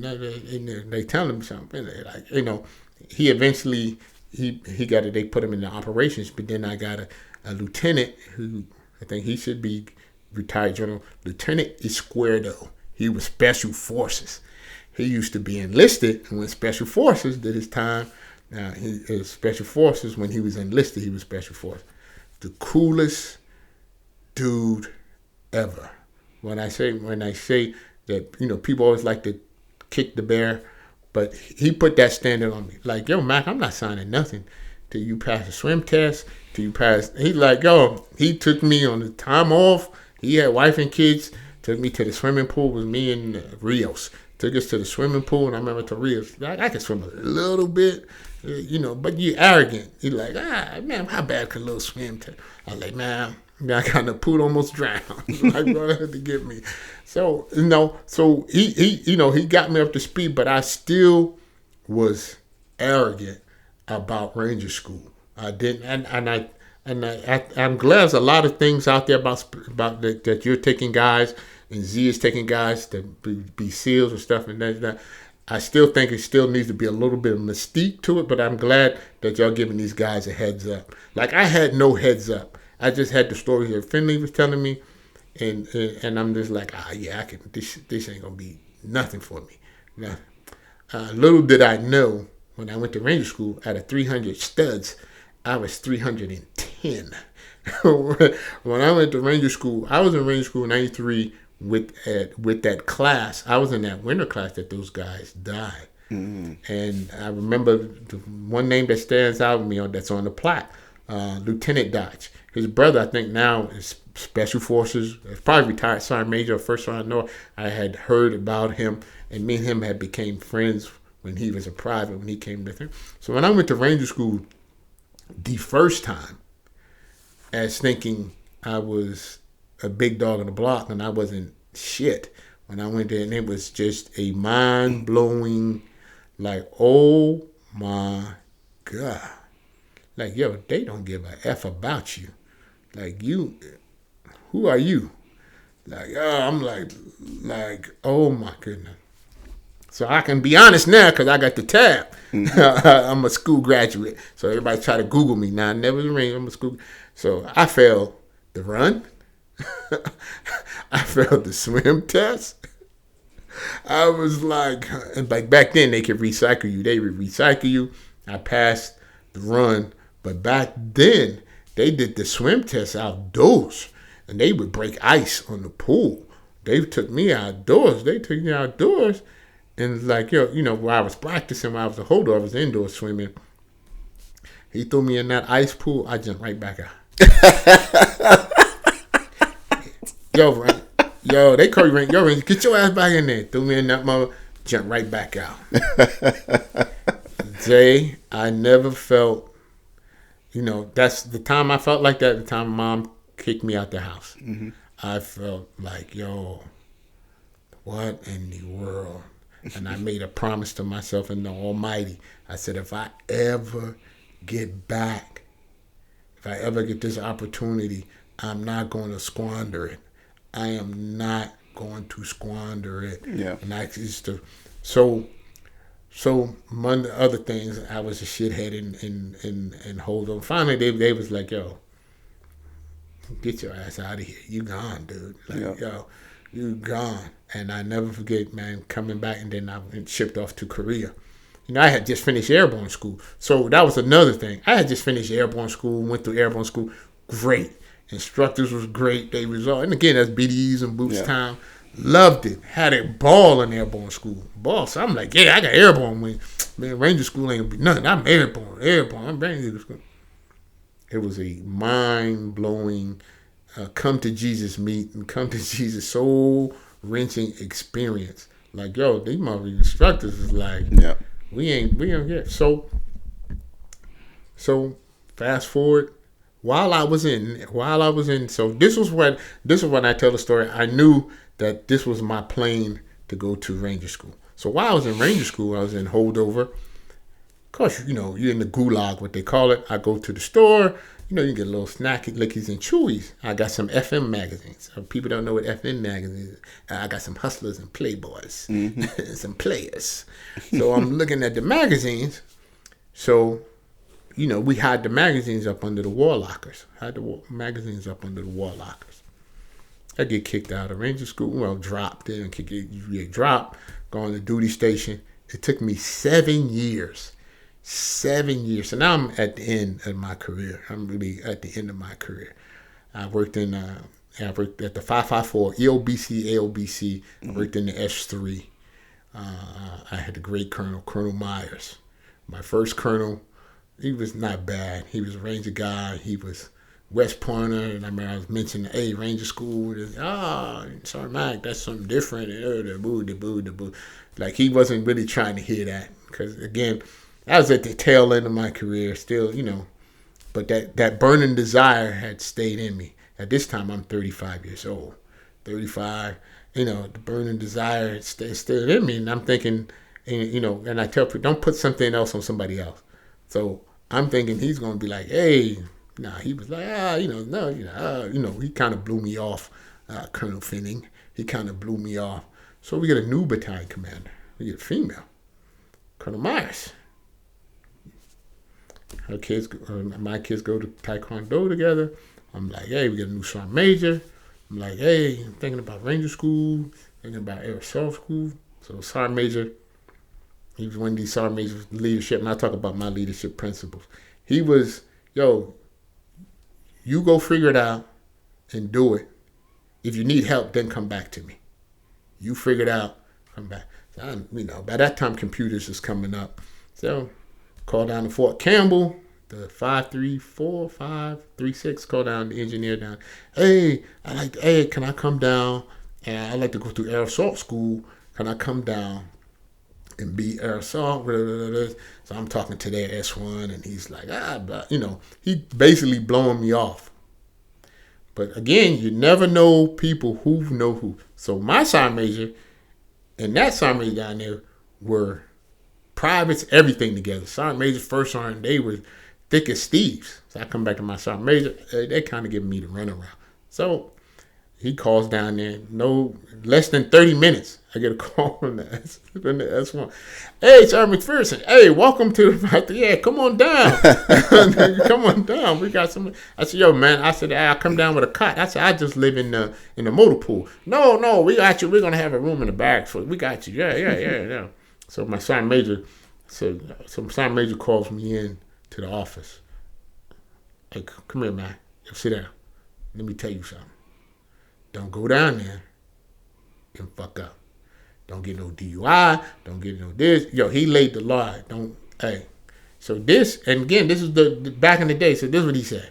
Yo, we're going to do I can talk it now. We're going to do a fake 1610 for you. This is just to cover you on the road. This shit don't mean nothing. This is just to cover you on the road. And then put in a 4-day pass. This is just to cover you in case you get in an accident. Because once you get down there, I signed in under the 536. Yeah. So he laid the law down to me, like Roger that sergeant major. So I get down there, they welcome me, Jay. They welcome me, get me in, and them 10 days, I ain't go nowhere but the Air Assault school, to the chow hall, and back. Again, at the time I was married. So again, this is the old Army. Yeah. I'm like, man, I'm eating MREs because I packed up MREs. I'm like, nah, freak that. Let me go to S1. Hey, S1, come on. I'm down here. I need a meal car. A meal car? I said, yeah, I need a, you know, hey, you staff sign. I need a meal car. Come here. Yo, you can't take this back. Yo, she wrote me up a meal car. Nice. I said, yo, I turned that shit in. I said, yo, I'm going to turn it in at the end. So I went to the chow hall. Again, I don't care what your MOS is. If you are a hard soldier, you a hard soldier. Mm-hmm. I became friends with a mechanic. I said, yo, dude, me and you hang out. You know, he was stationed there. I said, yo, so we ate lunch together. We ate, we did everything. And I came in, because I ain't had no TV in the room they had me. So I used to watch movies with him.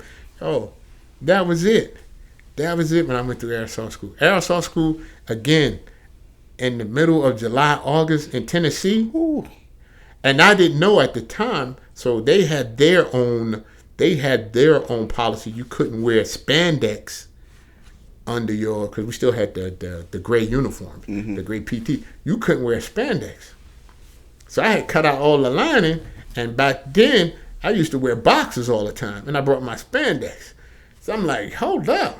So now I gotta run, I had my car. I had to get some tidy whities to put mm-hmm. on up under there. Yo, again, instructors back then, and you can look at instructors back then, professional. Yo, them motherfuckers say, yo, it's Hate Cat 5. We don't give a fuck. Get up on them bars and do them pull-ups. Mm-hmm. Yo, it was like, yo, with the rucksack on. Get up on them bars, do them 7 pull-ups, man. Yo, we don't care. Yo. Standards are the standard. The standards is the standard. Yo, yeah. We doing PT. Yo, we had a female air assault instructor. She was airborne air assault pathfinder. She was a beach girl. She was like, she was getting out. She was going back to Cali, she said. She smoked the shit out of us. When I say she was running so fast, even the air assault instructor was like, yo, hey, sorry, yo, slow this down. Like, yo, making us look bad. You making us look bad. Yo, she brought the heat. So she put the smack down on flooded kicks, leg spreaders. She loved to do them leg spreaders, flooded. Like, oh my God, Jay. And I tell you the funny story. And when I talk to soldiers and I tell soldiers, always be aware of what you're doing. Always be professional. Mm-hmm. And again, had another little guy I knew from Fort Knox, chemical guy. He done changed over there. One day in class, and remember, all of these guys is Rangers, Special Forces, tabbed out. And he said, oh man, the choking chickens. Yo, this motherfucking instructor lost his cool. Then he composed himself. Yo, I pulled the soldier at the end of the day. I talked to the little pretty boy. He a little pretty boy. I said, yo, man. I said, 1, you better never come late. 2, when you take your test, you better not erase nothing. When you put your answer, it better be your answer. Mm-hmm. I said, 3, you better keep your mouth shut. You better pass everything. So, guess what they did? So, he was late for formation. We had the 6 mile road march, right? 6 mile road march. Guess what? He came late for the 6 mile road march. Did the road march, right? Beginning of the class. Private such and such, well, not that time. Sergeant such and such, come on up. Hey, Sergeant, you was late on. He just finished the road march. Now we halfway through. This is getting ready to go in the second week. He just finished the road march. Hey, Sergeant, hey, you was late such and such, and you was late today, right? Yeah. You a day 0 drop. Get off our school ground. Day nothing dropped him. I said, I told you. But now, vice versa. What I say, the mechanic, me and him was buddies, right? We go up, air assault. Hey, everybody wanted to get in her line to get checked. Everybody wanted to get in her line to get checked. So at the fatal hookup, he did not, when he came back down, he did not untie his switch seat to go back up. People learn. You can look and Google what switch seat is. But he was honest. So it's like, hey, son, air son, how'd you get back up here? Did you do that? He said, no. Dude said, yo, that's a fatal hookup. Yo, you was dropped. Set him over, go sit on the rocks. He's sitting on the rocks crying, kind of crying, No. Yeah. I come up like, yo, what's up, Joe? What's up? Yo, I did this, I said, but you told the truth, right? He said, yeah. I said, yo, you ain't never been in no trouble. You ain't never did nothing. You did everything. I said, they're not going to kick you out. Sure enough, the mothers came down like he had like 20 demerits, 5 demerits. He had all these points that he had to work off. Basically, yeah, you cleaning. At the end of the day, you cleaning, cutting grass, doing everything. But they didn't kick him out where he was, and I tell soldiers, hey, he adhered to the standards, didn't make any waves. Yeah, he messed up, and they like, all right, we got you. Bam. So after I did aerosol school, graduated distinguished honor grad. Nice. Yeah. And then the sergeant major there, the 5, 3, 6 sergeant major was like, yo, how you come down here? How these Browns send you down here? You come down here and you get distinguished. None of my soldiers can get it. All right, here you go. This mother gave me a coin. He gave me 2 coins and a flash. And like, yo, and I come back, and my battalion commander, she was like, okay, you want to go to Ranger School? So we're going to get you to Ranger School. She was like, we're going to get you to Ranger. And at this time, Ranger School has shifted back to now where I think it's a kick-ass thing because my neighbor, so Ranger School at that time, we had so many failures of EOBC. Like, yo, their commandant sent a letter to Fort Leonard Wood to Joan and sent a letter to our battalion commander. It was like, yo, quit sending these officers, like, yo, they was like 90% was like dropping out, like, yo, at that time. So he was like, yo, so she was like, all right. So this is, remember, I went back in 93, so this is just before 9/11. So I was in there with the guys that got hypothermia. So now, coming up, I didn't know, I'm in the 9/11 class. So I'm in Ranger School this time. Yo, ready. Swim test. They say, no problem. Swim test, PT test, no problem. No problem. Everything. Land nav, no problem. Because I practice and practice and practice. Practice and practice. This patrolling phase had kind of got me. So I got recycled. I was like, all right, I'm in beginning phase. Bennett say, got recycled. Man, going through patrolling phase. And I'm just such a dumbass. Like, yo, use your handbook. And like the light bulb went off finally. Like I was just, because you want to pass so bad. With me, it wasn't the physical aspect anymore. My mother was talking and yelling at me because I was like, okay, I'm beyond that now. Yeah, I'm locked in. It was just now I just don't want to fail. And now it's just like you panicking. You don't want to fail these patrols. Like, what I got to do, it can be overwhelming sometimes. The other aspect, people get overwhelmed, like my neighbor. Oh, they yelling. That's like, yeah, that's just the tip of the iceberg. That ain't shit. But that didn't bother me. Just not failing. So I had got recycled a couple of times. So now I'm frustrated. I'm aggravated, Jay. I'm feeling sorry for myself. I'm frustrated, aggravated. So I'm in the mountain phase. Got recycled in the mountain phase. I'm just like, man, I ain't got no goals. I'm like, yo, what is going on? And RI comes in. Some lieutenant, again, he gets caught. He has some dip under the water fountain or something. Man, it was something stupid. And the RI comes in and just going off on us. And finally, I just snapped. Like, yo, I had enough of this bull. Like, yo, son. Like, yo, I'm yelling at the RI. Why you coming with this bullshit, man? This ain't got nothing. We about to fight up in that mother, man. He's like, yo, I can kick your ass. I was like, oh, okay. So we about to fight, man. And they broke it up. Yo, they did the investigation. Like, every Ranger student wrote against me. I'm like, oh, they got my back. Like, nah. Yo, Ranger McPherson was out of control. Oh. The mothers kicked me out. So they sent me all the way back to Benning.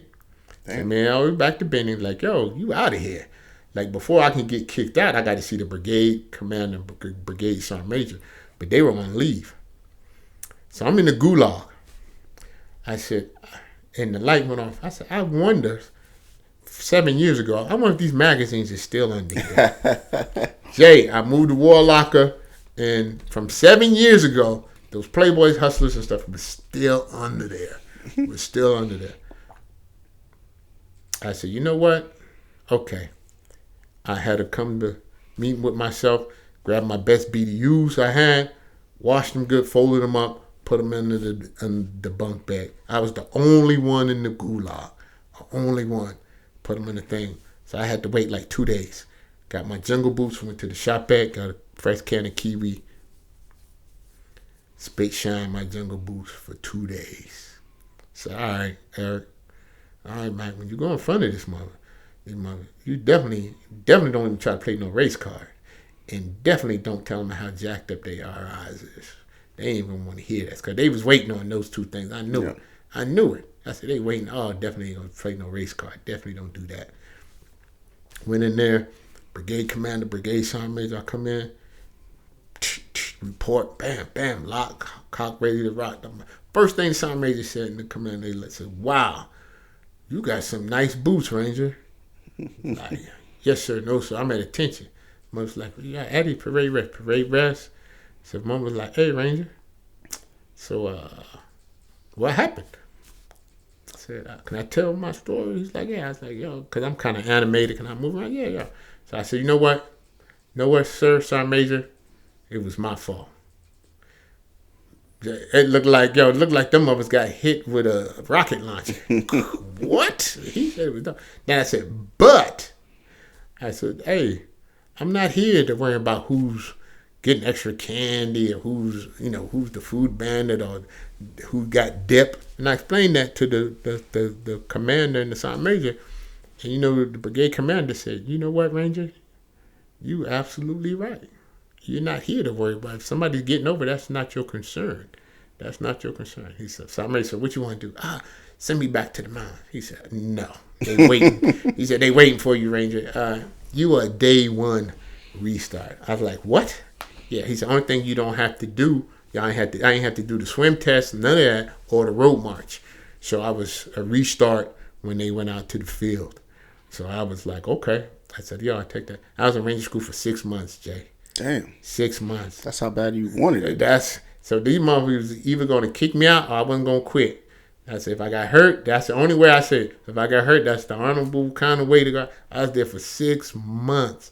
I missed all the summer.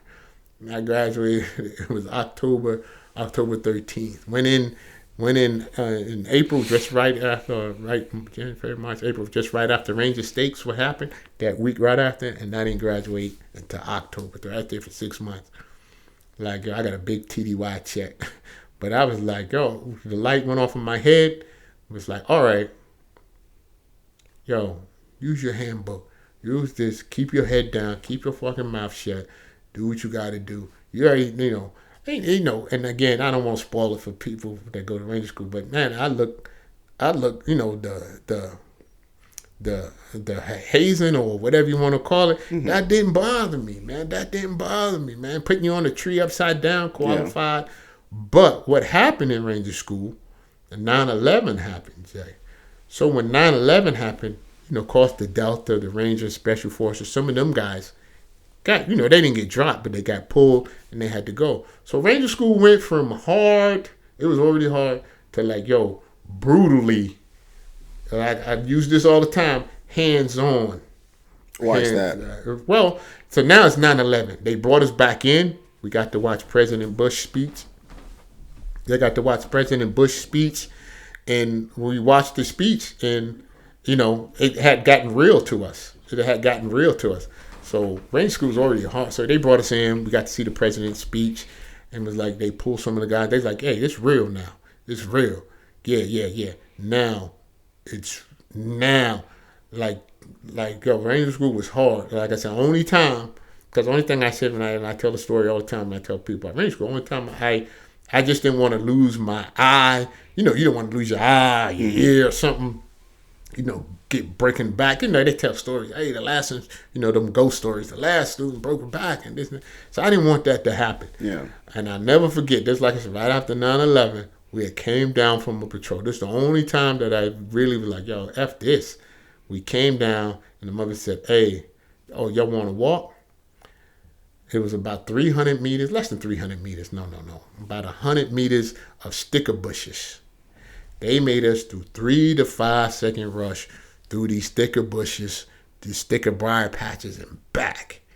I was like, oh my God. Like, yo, I had briars in the neck, my balls, your back. Like, yo, man, I was like, yo, okay, I got through that. And I was like, you know what? That's it. I'm going to make it. I'm going to make it. So every day, like I listened to Z, like every day it was like, all right, I just got to make it through this little bit, through this time frame to the next. And I'm good. And like I said, when 9/11 happened, it was like it was no mercy. The only thing I tell everybody, they do not play around with the water anymore. Yeah. Like in Florida, as soon as we went through the water, went through the swamps, hey, immediately get out, change your clothes, get into something dry. Yeah, because that hypothermia. Hypothermia. They did not play. They still, and they had to have an officer, so they was, and the water was warm. But Ranger School, I tell everybody, like, yeah, it's not a leadership school. It's a suck-ass school. Yeah. It's a suck-ass I say that all the time. Yeah, Jay said, no. It's a suck-ass school. Yeah. It's definitely, can you embrace the suck? Yeah. And you learn a little small unit type, but you learn more about yourself, how much you're going to embrace the suck, how much you're going to, because I seen a Force Recon guy, big, 6'2", 6'3", he had to be 300 something, just total muscles. That Georgia heat crumbled him up. He on the side of the road. Yeah. The Georgia heat crumbled him up. He was going through Ranger School. Georgia heat. I think we had a Navy SEAL, a couple of Buds dudes. That Georgia heat, man, was that should have get you. Was tearing you up. So the Ranger experience was great, and I push that all the time to soldiers. I push that all the time, man. I said, man, if you want to learn about yourself, do your airborne piece first. Go Ranger, go Special Forces. Do these things to improve yourself, especially in your career. And I tell soldiers, if you're going to do 20 years, man, why don't you just go Special Forces? Yeah. So you can get promoted.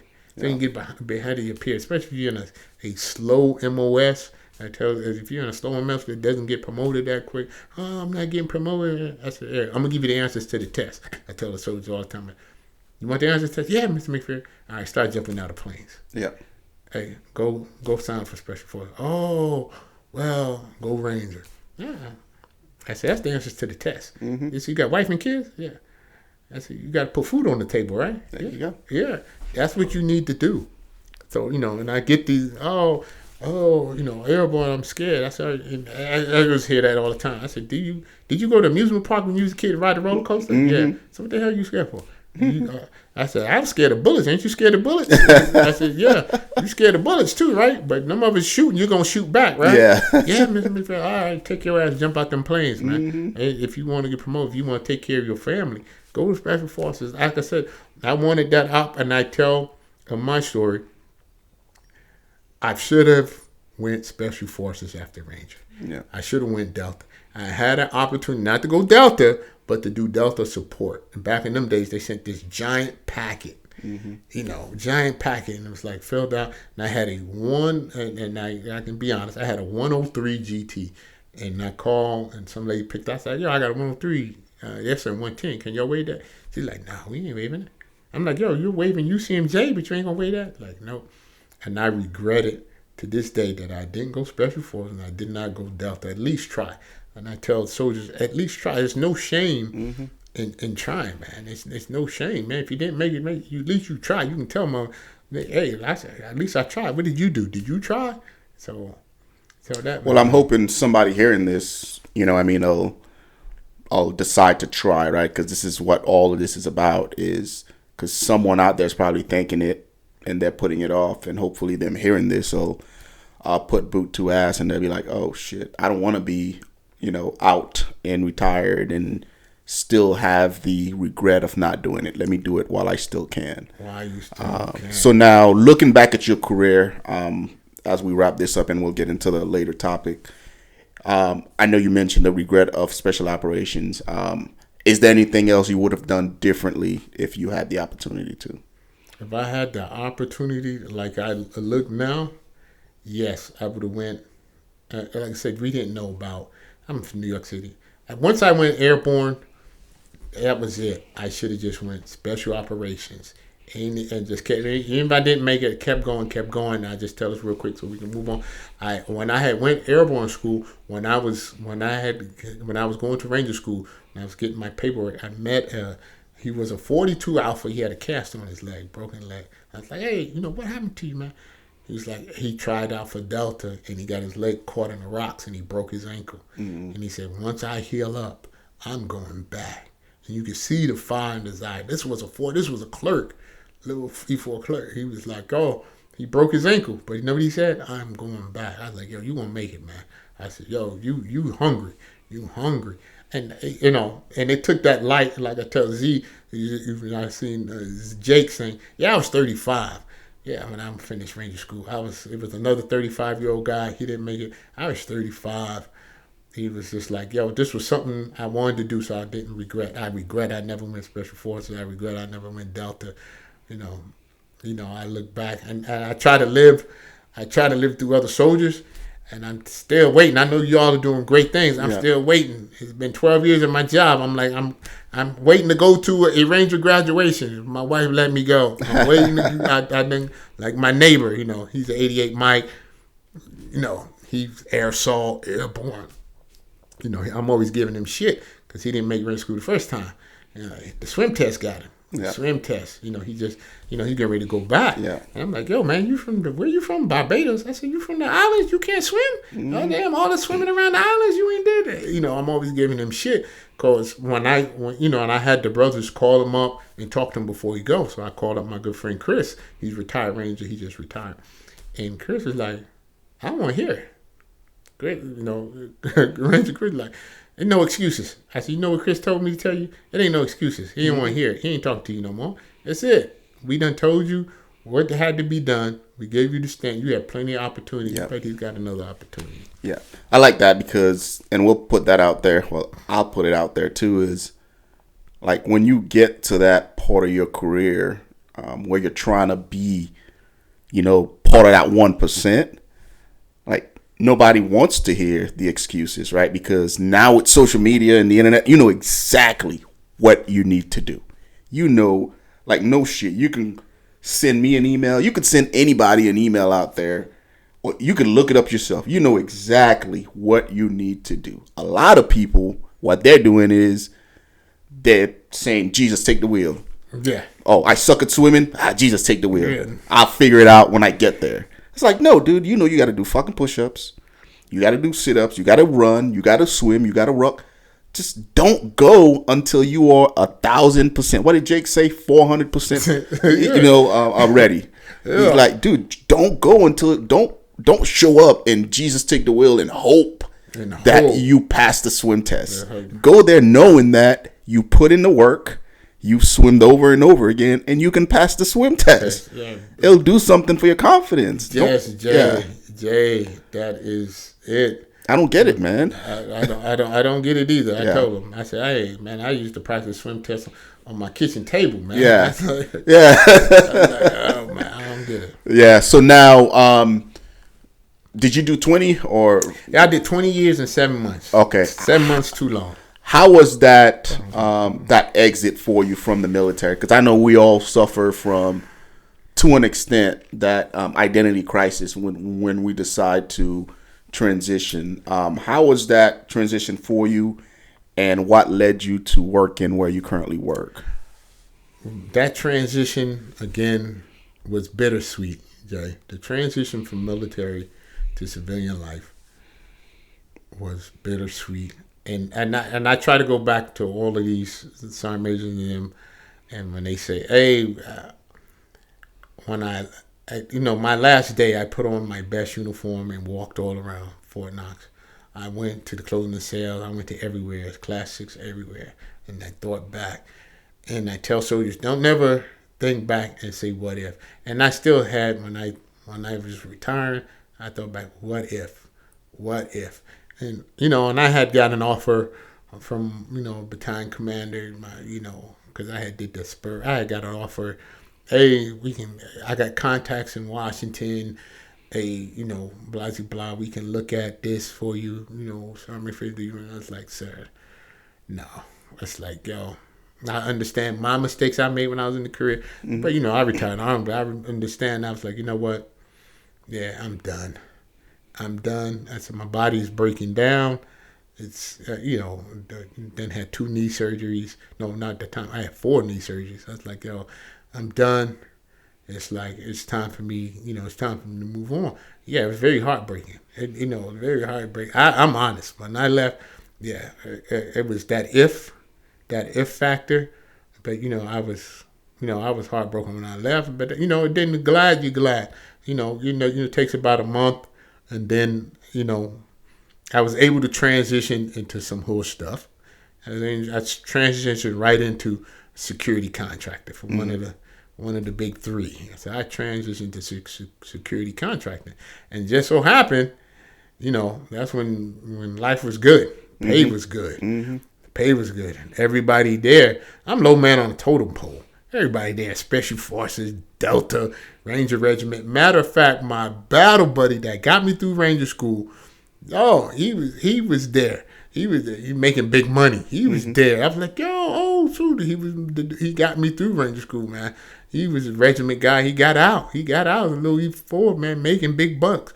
So I transitioned back into semi-hood, because everybody didn't. At that time, at the big surge in 09, everybody was still professional. The money was good. I had professionals I was around. It was always like, even I was a low man on the totem pole. I understood I wasn't a regiment guy, but I had a tap. So I got at least a little bit of respect, from Special Forces guys and all. I got a little bit of respect. So, I did security contracting for 2 years, man. I got my my wife's one of her good friends, because she spoke Ukrainian and Russian. She got a job out there, So that was, that held me over. It was like, okay, this is this and this. But then, after 2 years, I was able to transition, still in the security field. I was able to transition into something that was not as dangerous. I was doing for one of the big three companies, and I tell it's all online. But I didn't experience, I guess after all that stuff that came out with one, not even talking about the Iraqi stuff, but just the drunken party video. Y'all can find it out there, and the dude taking shots off a dude's ass. I was like, nah, I don't know. I couldn't do that. Where you even think to even take that was one of the security companies. It wasn't one of the big three. And that was the big scandal at the time. Yeah. And I was like, okay. But I didn't, they were all professional at that time, man. They was all, like I said, the money was great. They were snatching you guys up left and right. So like I said, my battle buddy was Louis E4. This mother had got out from regiment and was there. So did that for 2 years, and then he's like, okay. And then life altering event. Third son, little one was like, okay. Yeah, I need to, this ain't going to be, can't do this now. I got to get back home. And then, just so happens, I filled out paper online, and, filled out on USA Jobs, and I was lucky. Somebody walked me through this thing, and I got a call and said, hey, you got hired at Human Resources Command, HRC, the little Pentagon. Yeah. And I was like, okay. I was like, yeah. And I come up there. My boss was like, hey, you are now going to be the assignment manager for 92 Golfs. And I'm like, huh? What's a Golf? I was like, yeah, that's the food services. E134. Okay. So from my mind, I was like, okay. It takes you to get your feet wet, and then been there for 12 years. But Jay, oh my goodness. Leadership principles and philosophy. Soldiers that's out there, sergeant majors, first sergeant first class. We got to do better. Y'all got, not we, I'm not even, y'all got to do better. It got to do better, because I deal with soldiers, now I deal with supply soldiers, alphas, and I deal 70% of leadership issues. And we taught, hey, we don't answer leadership questions. We try not to answer leadership questions. Like, go see your first line. Go see your first line supervisor. That's a leadership question. And the first thing I'm asking you, hey, you want to jump out of planes? I'm going to give you the answer to the test. You want to jump out of planes? You want to be Special Forces? You want to be Ranger? Mr. McPherson, I got you. I'm going to do everything I can. But when you come crying and whining, and then, like I said, there's some major leadership breakdowns. And I would tell you, being in that position, you're privy to, I don't know how I got on the list, because my name at McPherson is some officer. So I got invited to a teams meeting with the Pentagon and this and that. So I'm in on this meeting, and I'm listening to what they're saying. They talking about climate survey and soldiers and this and that and this and that. And I'm just like, okay. So I look, I see one of the narrators is Fullbird, and I can't say his name. So I said, let me look. Oh, he infantry. Oh, and he a tab guy. So yeah. sent him a thing. Can I talk to you, sir, after this? He said, yeah. He said, oh, after the thing was closed, so pull him up. So we told him, hey, Ranger, blah, blah, blah. You know, he was just a school graduate like me. So I said, yeah, I can talk to you. We can talk, you know, man on man. I ain't got to curve my language. No. He was like, wait a minute. Let me close my door, because where he works at up in the Pentagon, he was like, yo, and he agreed. He totally agreed. And he's about to go, he's a brigade commander now. I'm sure he's got a kick-ass brigade. And he agreed about the leadership breakdown. Yeah. The leadership breakdown. It's like, and either, I see either you caring too much or you don't care at all. It's like no middle ground where I work at. It's like, man, you get the phone call, you get an email, and like you definitely gonna try to help the soldiers, but you get an email from somebody, heartache break, the main script, heartache break, financial stress, so you look and it's like, okay, wait a minute, this is an easy fix, Sergeant Major. This is an easy fix. This is at your level, but you want us to handle it. You still, this is the soldier's still getting a paycheck. The soldier, nobody didn't die, lose arm, leg, limb, then it's that or something that's major compassionate surgery. But I'm looking, and they want to give the easy out to the soldier, the easy out. Even you just want to push it off on somebody else. And it shouldn't be that. And it shouldn't be that when you're dealing with the soldiers. Yeah, we're taking care of soldiers. But they want to do what they call it, the easy wrong instead of the hard right. Yeah. They want the easy hard, whatever. So it's just like that. And it's like, sometimes it gets disheartening. I'm just like, man, I got buddies that retiring out of HRC. Buddy of mine, he's straight up airborne. And I always go to his house to drink and hear the airborne stories. Yeah. He's 82nd forever. So I'm like, yo, tell me the story again. And he tell me the story again. And right, like, yo, tell me the story again. He's like, yeah. And he was a 42. Like, he hardcore airborne forever. He still wear his hat to work like me. Yeah. He still wear 82nd airborne to work every day, no matter what he got on. And I look and I said, these soldiers don't have that. My leadership, what I tried to do, across the board, I tried to keep all my soldiers the same. I didn't care. Across the board, I'm putting foot to ass to all of y'all. Across the board, when I was squad leader. That's it. Okay, this is the standard. When I stood up in front of you guys, I was spit, shine, press, polish, ready to go. When they got to the new uniform, that age, whatever crap, I still took it to the cleaners, spit, shine, press, and go. Yo, still kept them desert boots, brand new boots, ready, good to go. When it's time to do PT, I understand, I was out there calling cadence. Sergeant Matt called. I remember he used to always scream for Sergeant Jackson when I was a prop. Yo, Sergeant Jackson, go out there and call cadence. Come on.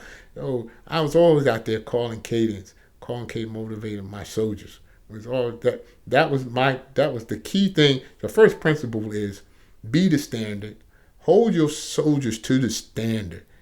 And then the next thing I give my soldiers task and purpose.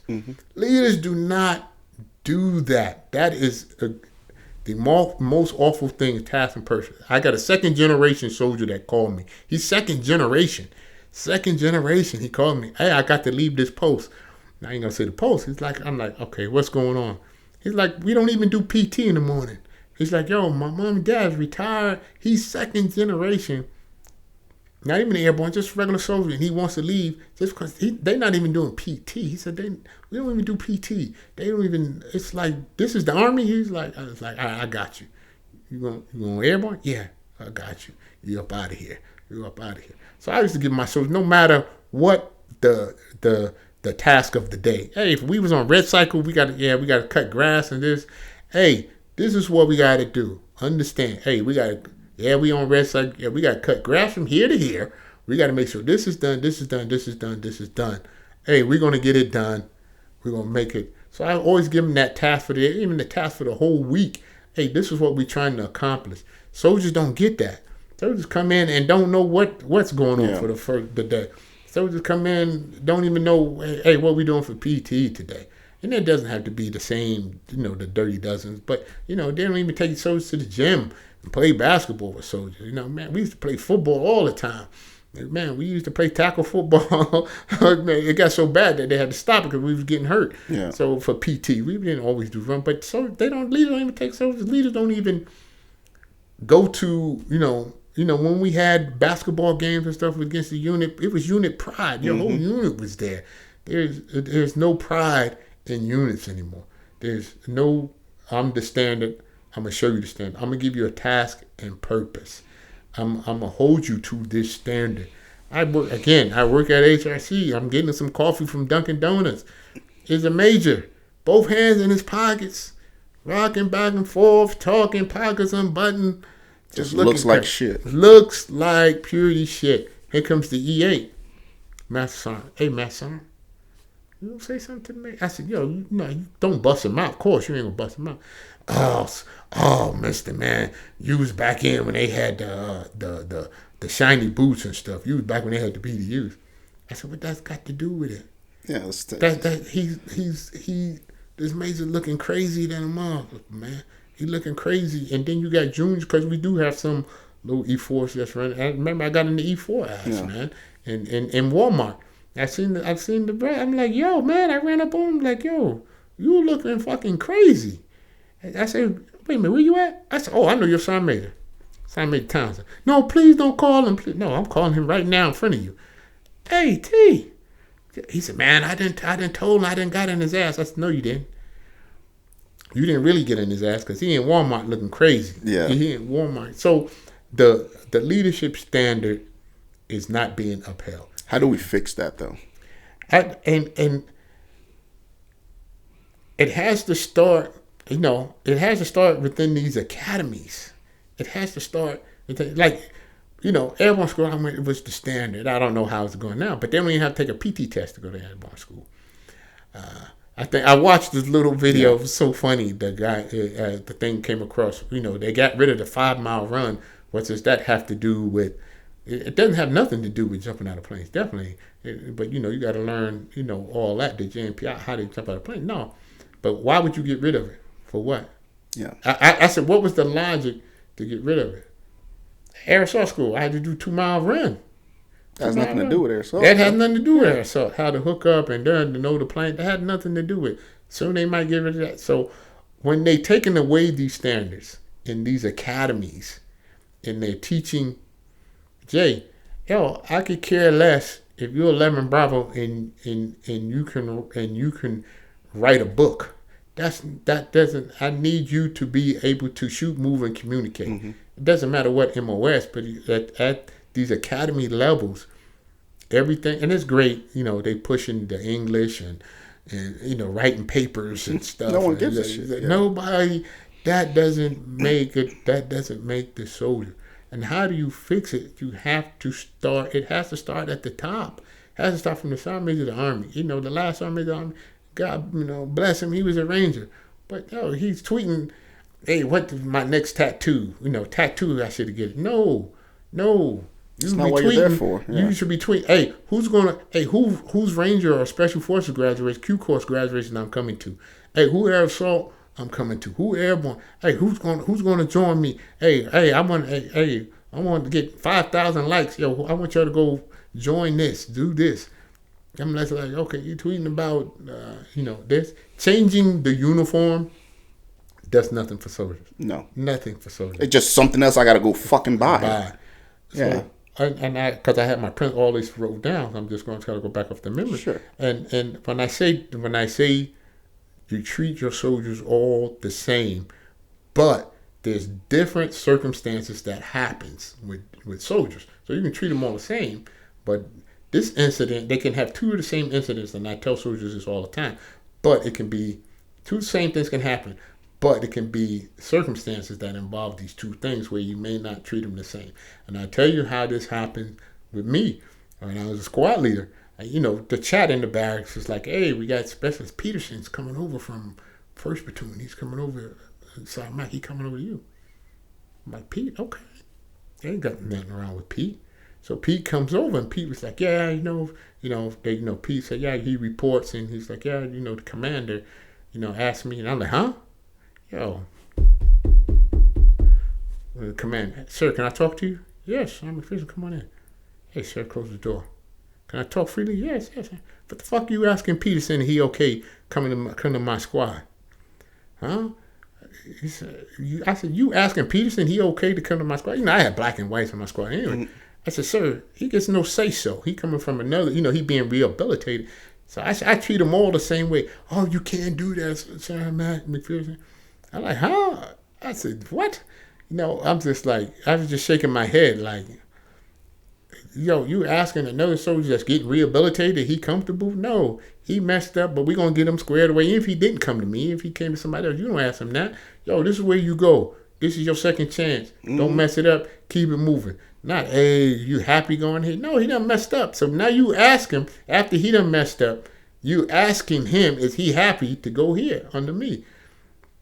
Nah, that being a commander, we never got along. Yeah. But that's the military standard. Yeah.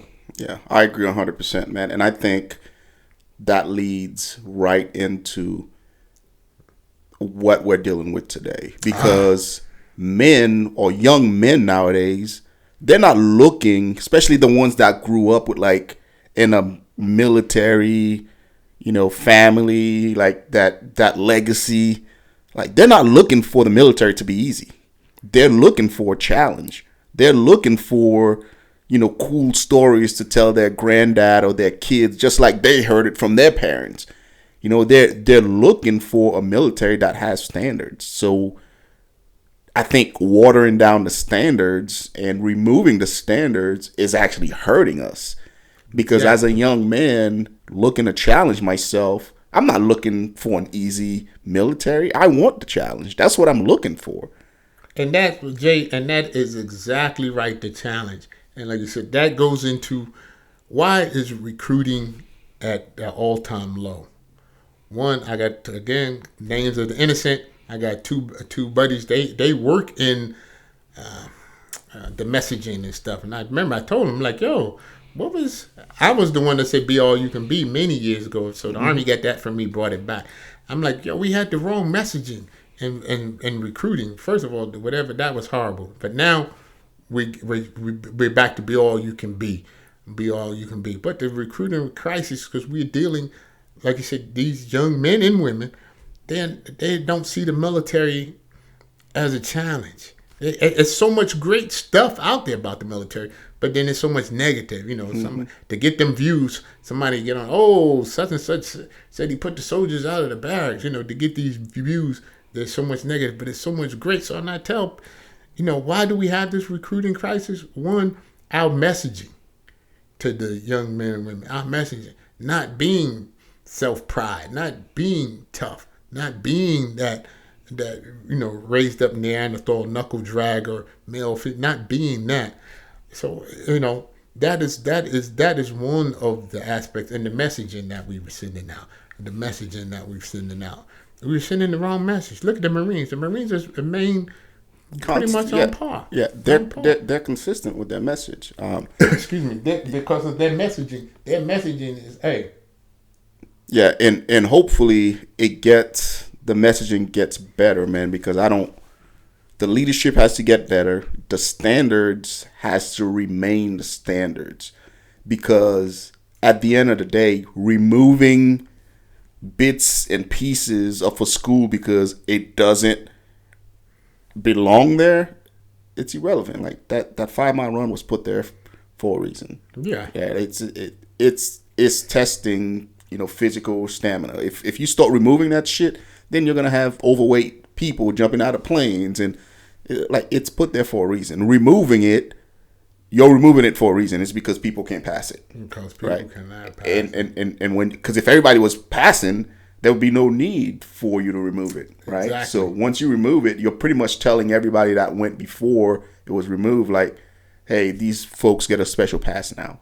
And all you're doing is you're just creating animosity amongst your force, because there's people that actually ran that 5 mile because they were physically able to do it. Now you got a bunch of people that weren't, that's just getting a free pass, and now you put them together, and there's always going to be animosity among soldiers, right? Yes, but yeah. now all you're doing is just adding fuel to the fire, giving them a reason to argue with each other. But yeah, so hopefully it all gets better, and then because I don't want to have to come off of retirement. Oh yeah, you just retired. That's what I was talking to my son Major, one of my mentors, Son Major Clay. I was like, hey man, you just retired. You only been out a year. Dude. Yeah. He's like, I'm on. I said, no, you can still hand the clipboard and the pen. Yeah. So they'll have you.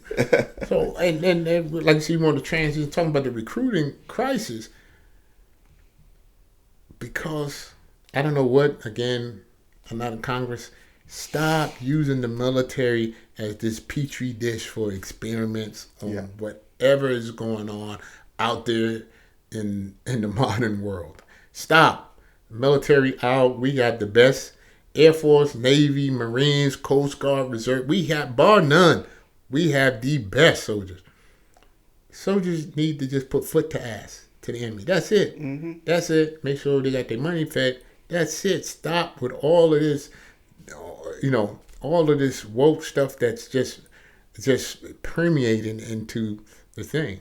And I say recruiting crisis, and I'm all, and I was saying this too, and I'm all, but like, just because we got more recruiters, and which is a big push, I'm glad, but it's how we are using these recruiters. And I'm gonna tell you an example, Jay.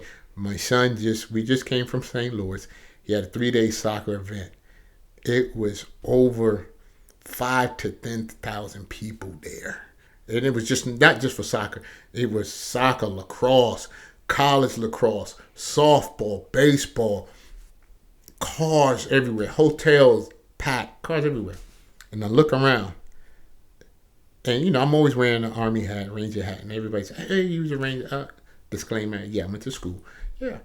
And always ask me, hey, you see some veterans, but not one Army truck, like I'm like, man, you got literally 3, 5, 10,000 people there.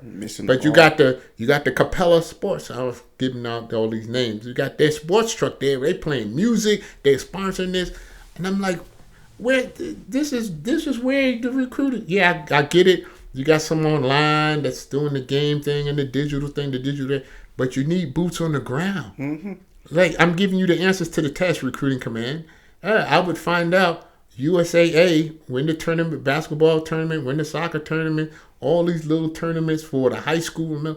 I would be there. It's 3,000 to 4,000. Have your Army tent set up there. Have the Army tent, a couple of people with the soccer ball or whatever, basketball, whatever event that you have your recruiters into, giving out these flyers, talking to these people. Man, that was a wasted opportunity. Mm-hmm. And then when we go to these things, and I'm just looking around, you got all these other entities that's out there. You got all these other entities that's out there, but not the military. Yeah. And again, our messaging.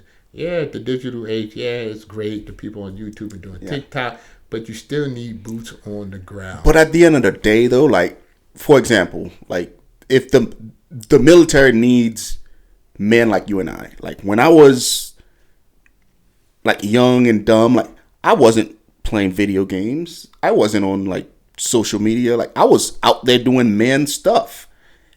It took somebody coming out and speaking with me face to face for me to be like, oh yeah, I am interested in the military. Like, I understand this is a digital age, but our kind of people are still out there away from the computers and out there working with their hands and doing man stuff. So it is going to take that recruiter to get out there and to market and to pass out the flyer to actually reach those dudes, right? Sitting back and saying, oh, we're in the digital age.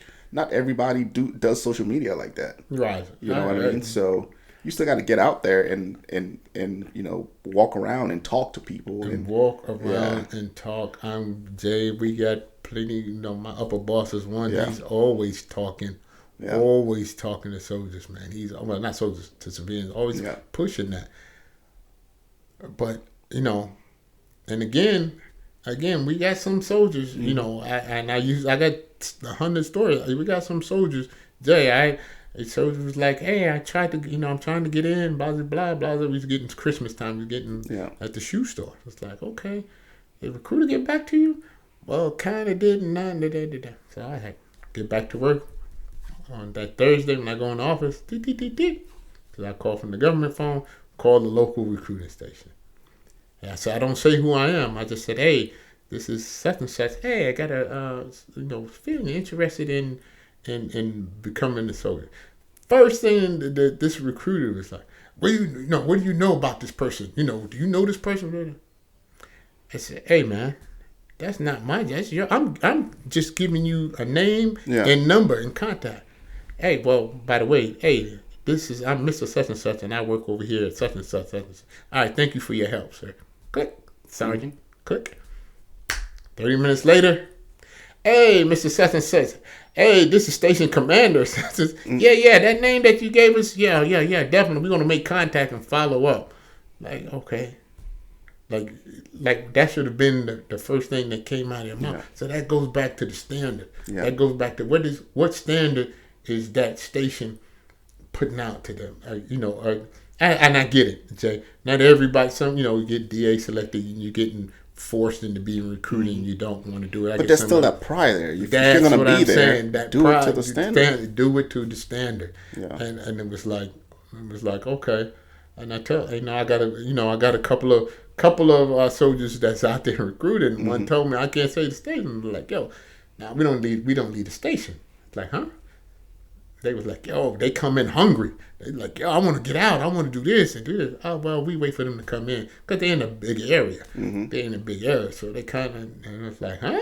Just imagine if they went out. Just imagine if you went out. But this soldier like, yo, I'm hungry. I'm getting after it. I want to do this. So I'm like, okay, well, yeah. They talk to their sergeant major and like, yeah, I'm ready. Let me get out. Let me go to the schools. Let me go do this. And to help the recruiting crisis, stop going to Hollywood. Man, you can pay these World War II veterans that's still alive. Interview them, have them talk about the military. Man, you can have me, man. Just give me some McDonald's coupons and a fifth of Jack Daniels. I'm good, man. I'm glad to go. See, that's what it is. Recruiting command is not tapping into their veterans to recruit. They're going to Hollywood. Hollywood, no, man. Yeah. That 10, whoever you hire, that $10 or $3 million you paid him, man, you just get a couple of veterans. Man. Get a couple of veterans. Go to these events, man. Yeah. Sponsor a team. Sponsor a high school, man. I'm just like, that's $3 million wasted. Yeah. When you could spend it on these veterans. I was telling them, hey, you go to Special Forces Unit. Hey, y'all detailed, man. We need y'all to be detailed. We need a couple of your sergeants to be detailed for a month, man, to go out there to one of these stations and work with the stations. Get out there and talk to these civilians. I'm just like, and I get it. I'm glad we not with NASCAR anymore. For what are we paying $3 million a year just to have an Army sticker on a car go around making left turns? Yeah. There's other ways to get it. It's other ways to put that money to use. Yeah. There's other ways to put the money to use. Yeah. It just blows my mind. But good night. Yeah. But before we wrap it up, Mr. McPherson or Mac, is there anything else that you want to talk about that I didn't get to before we wrap this up? Oh man. Jay, I thank you, Jay. I got some. I just wanna. I got a couple of things, a couple of stories, and I would tell you some funny stories. And I said my mentors, excuse me, my mentor, Sergeant Major Clay, that I talk to all the time. He was a Sergeant Major of the Special Forces. Sergeant Finley, that was my mentor. Charles Green, Sergeant Major Charles Green, like super mentor.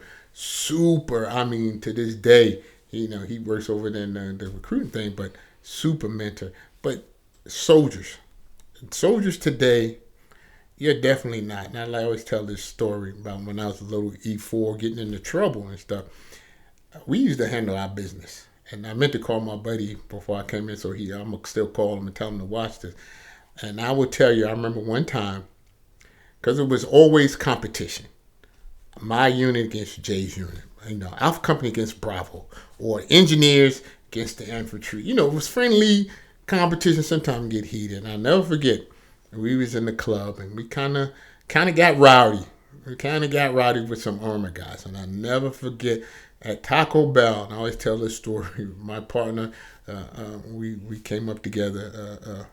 Frederick Carter, G. And he's talking to these cavalry guys in their car, and we riffing back and forth, and he's got like this double long triple burrito, and he was like, "Yo, man, y'all just keep talking." He said, "You know what? You're in the best position that y'all in, man. Just get in your car, just leave." And they just riffing, and and he just hauls off with this long double burrito. Unwrap, and just smash across the dude's face. Like, go. And like literally, we chased them back on post, and we are hiding out looking for them in their barracks to fight these guys. We shouldn't do that now. But when I say what I'm saying about soldiers, we had that pride in our unit. We was engineers. We were against everybody. It's the same thing. If you AG, you should be against everybody. If you're infantry, you should be against everybody. Yeah, we work as a team. Definitely come together when it's time. But having that pride is sometimes I look at soldiers. Soldiers that don't even have that pride in themselves, the pride in the uniform, and it's just like, man, it's okay. Yeah, it blows my mind, man, and it's especially now with the social media era, it's worse because now the soldiers are putting that on for the world to see. So now they see how soldiers don't have any pride within the U.S. Army, and they're posting it on social media. They're talking shit about the military on social media, and that shit gets me, man. I'm like, what are we doing? Like, you don't see China, you don't see anybody else doing that. But we're doing it, but that's because there's no standards. No standards. It has to come from the top and trickle down. If leaders aren't setting the standards and upholding their guys to I don't give a shit like where we are as a society. At no point in time should soldiers be able to do badmouth the military in uniform. Yeah, I don't believe in that at all. But it is what it is. But yeah, Mix Simmer first, and I appreciate you coming down from HRC and sitting down with us and giving us a insight into the realm of what you see going on up there as far as leadership goes. So I really appreciate you guys. I really appreciate you coming down and still serving after retirement in that role. Thank you. Yeah. Hey, much appreciated. It's an honor to come out here, man, and on your platform. Hopefully another 6-8 months. I save up my pennies. I come out, man. I talk more about HRC, of course. Anything. If I'm still working there, it's an honor, man. Yeah. I'm always happy. Like I said, you, Mr. Goggins, Mr. Z, yeah, man. I get, I'm gonna close it out every time I get emotive. Get down. I'm saying, let me click through. Let me see what's going on Read the Raid of Crime. Okay, let me see what Z. Oh, it's an old episode. Yeah. Oh, okay. Oh, okay. Let me see, Mr. God. Oh, yeah. All right, I'm ready now. Okay. So thank you. Thank you. Hopefully you guys get something out of this. If you have any questions for Mac, just put it in the comments section below, guys. I'll do my best to get it to him for you. If you guys have anything for me, you can reach out to me on Instagram or wherever else. Until next time, guys, take care of yourselves.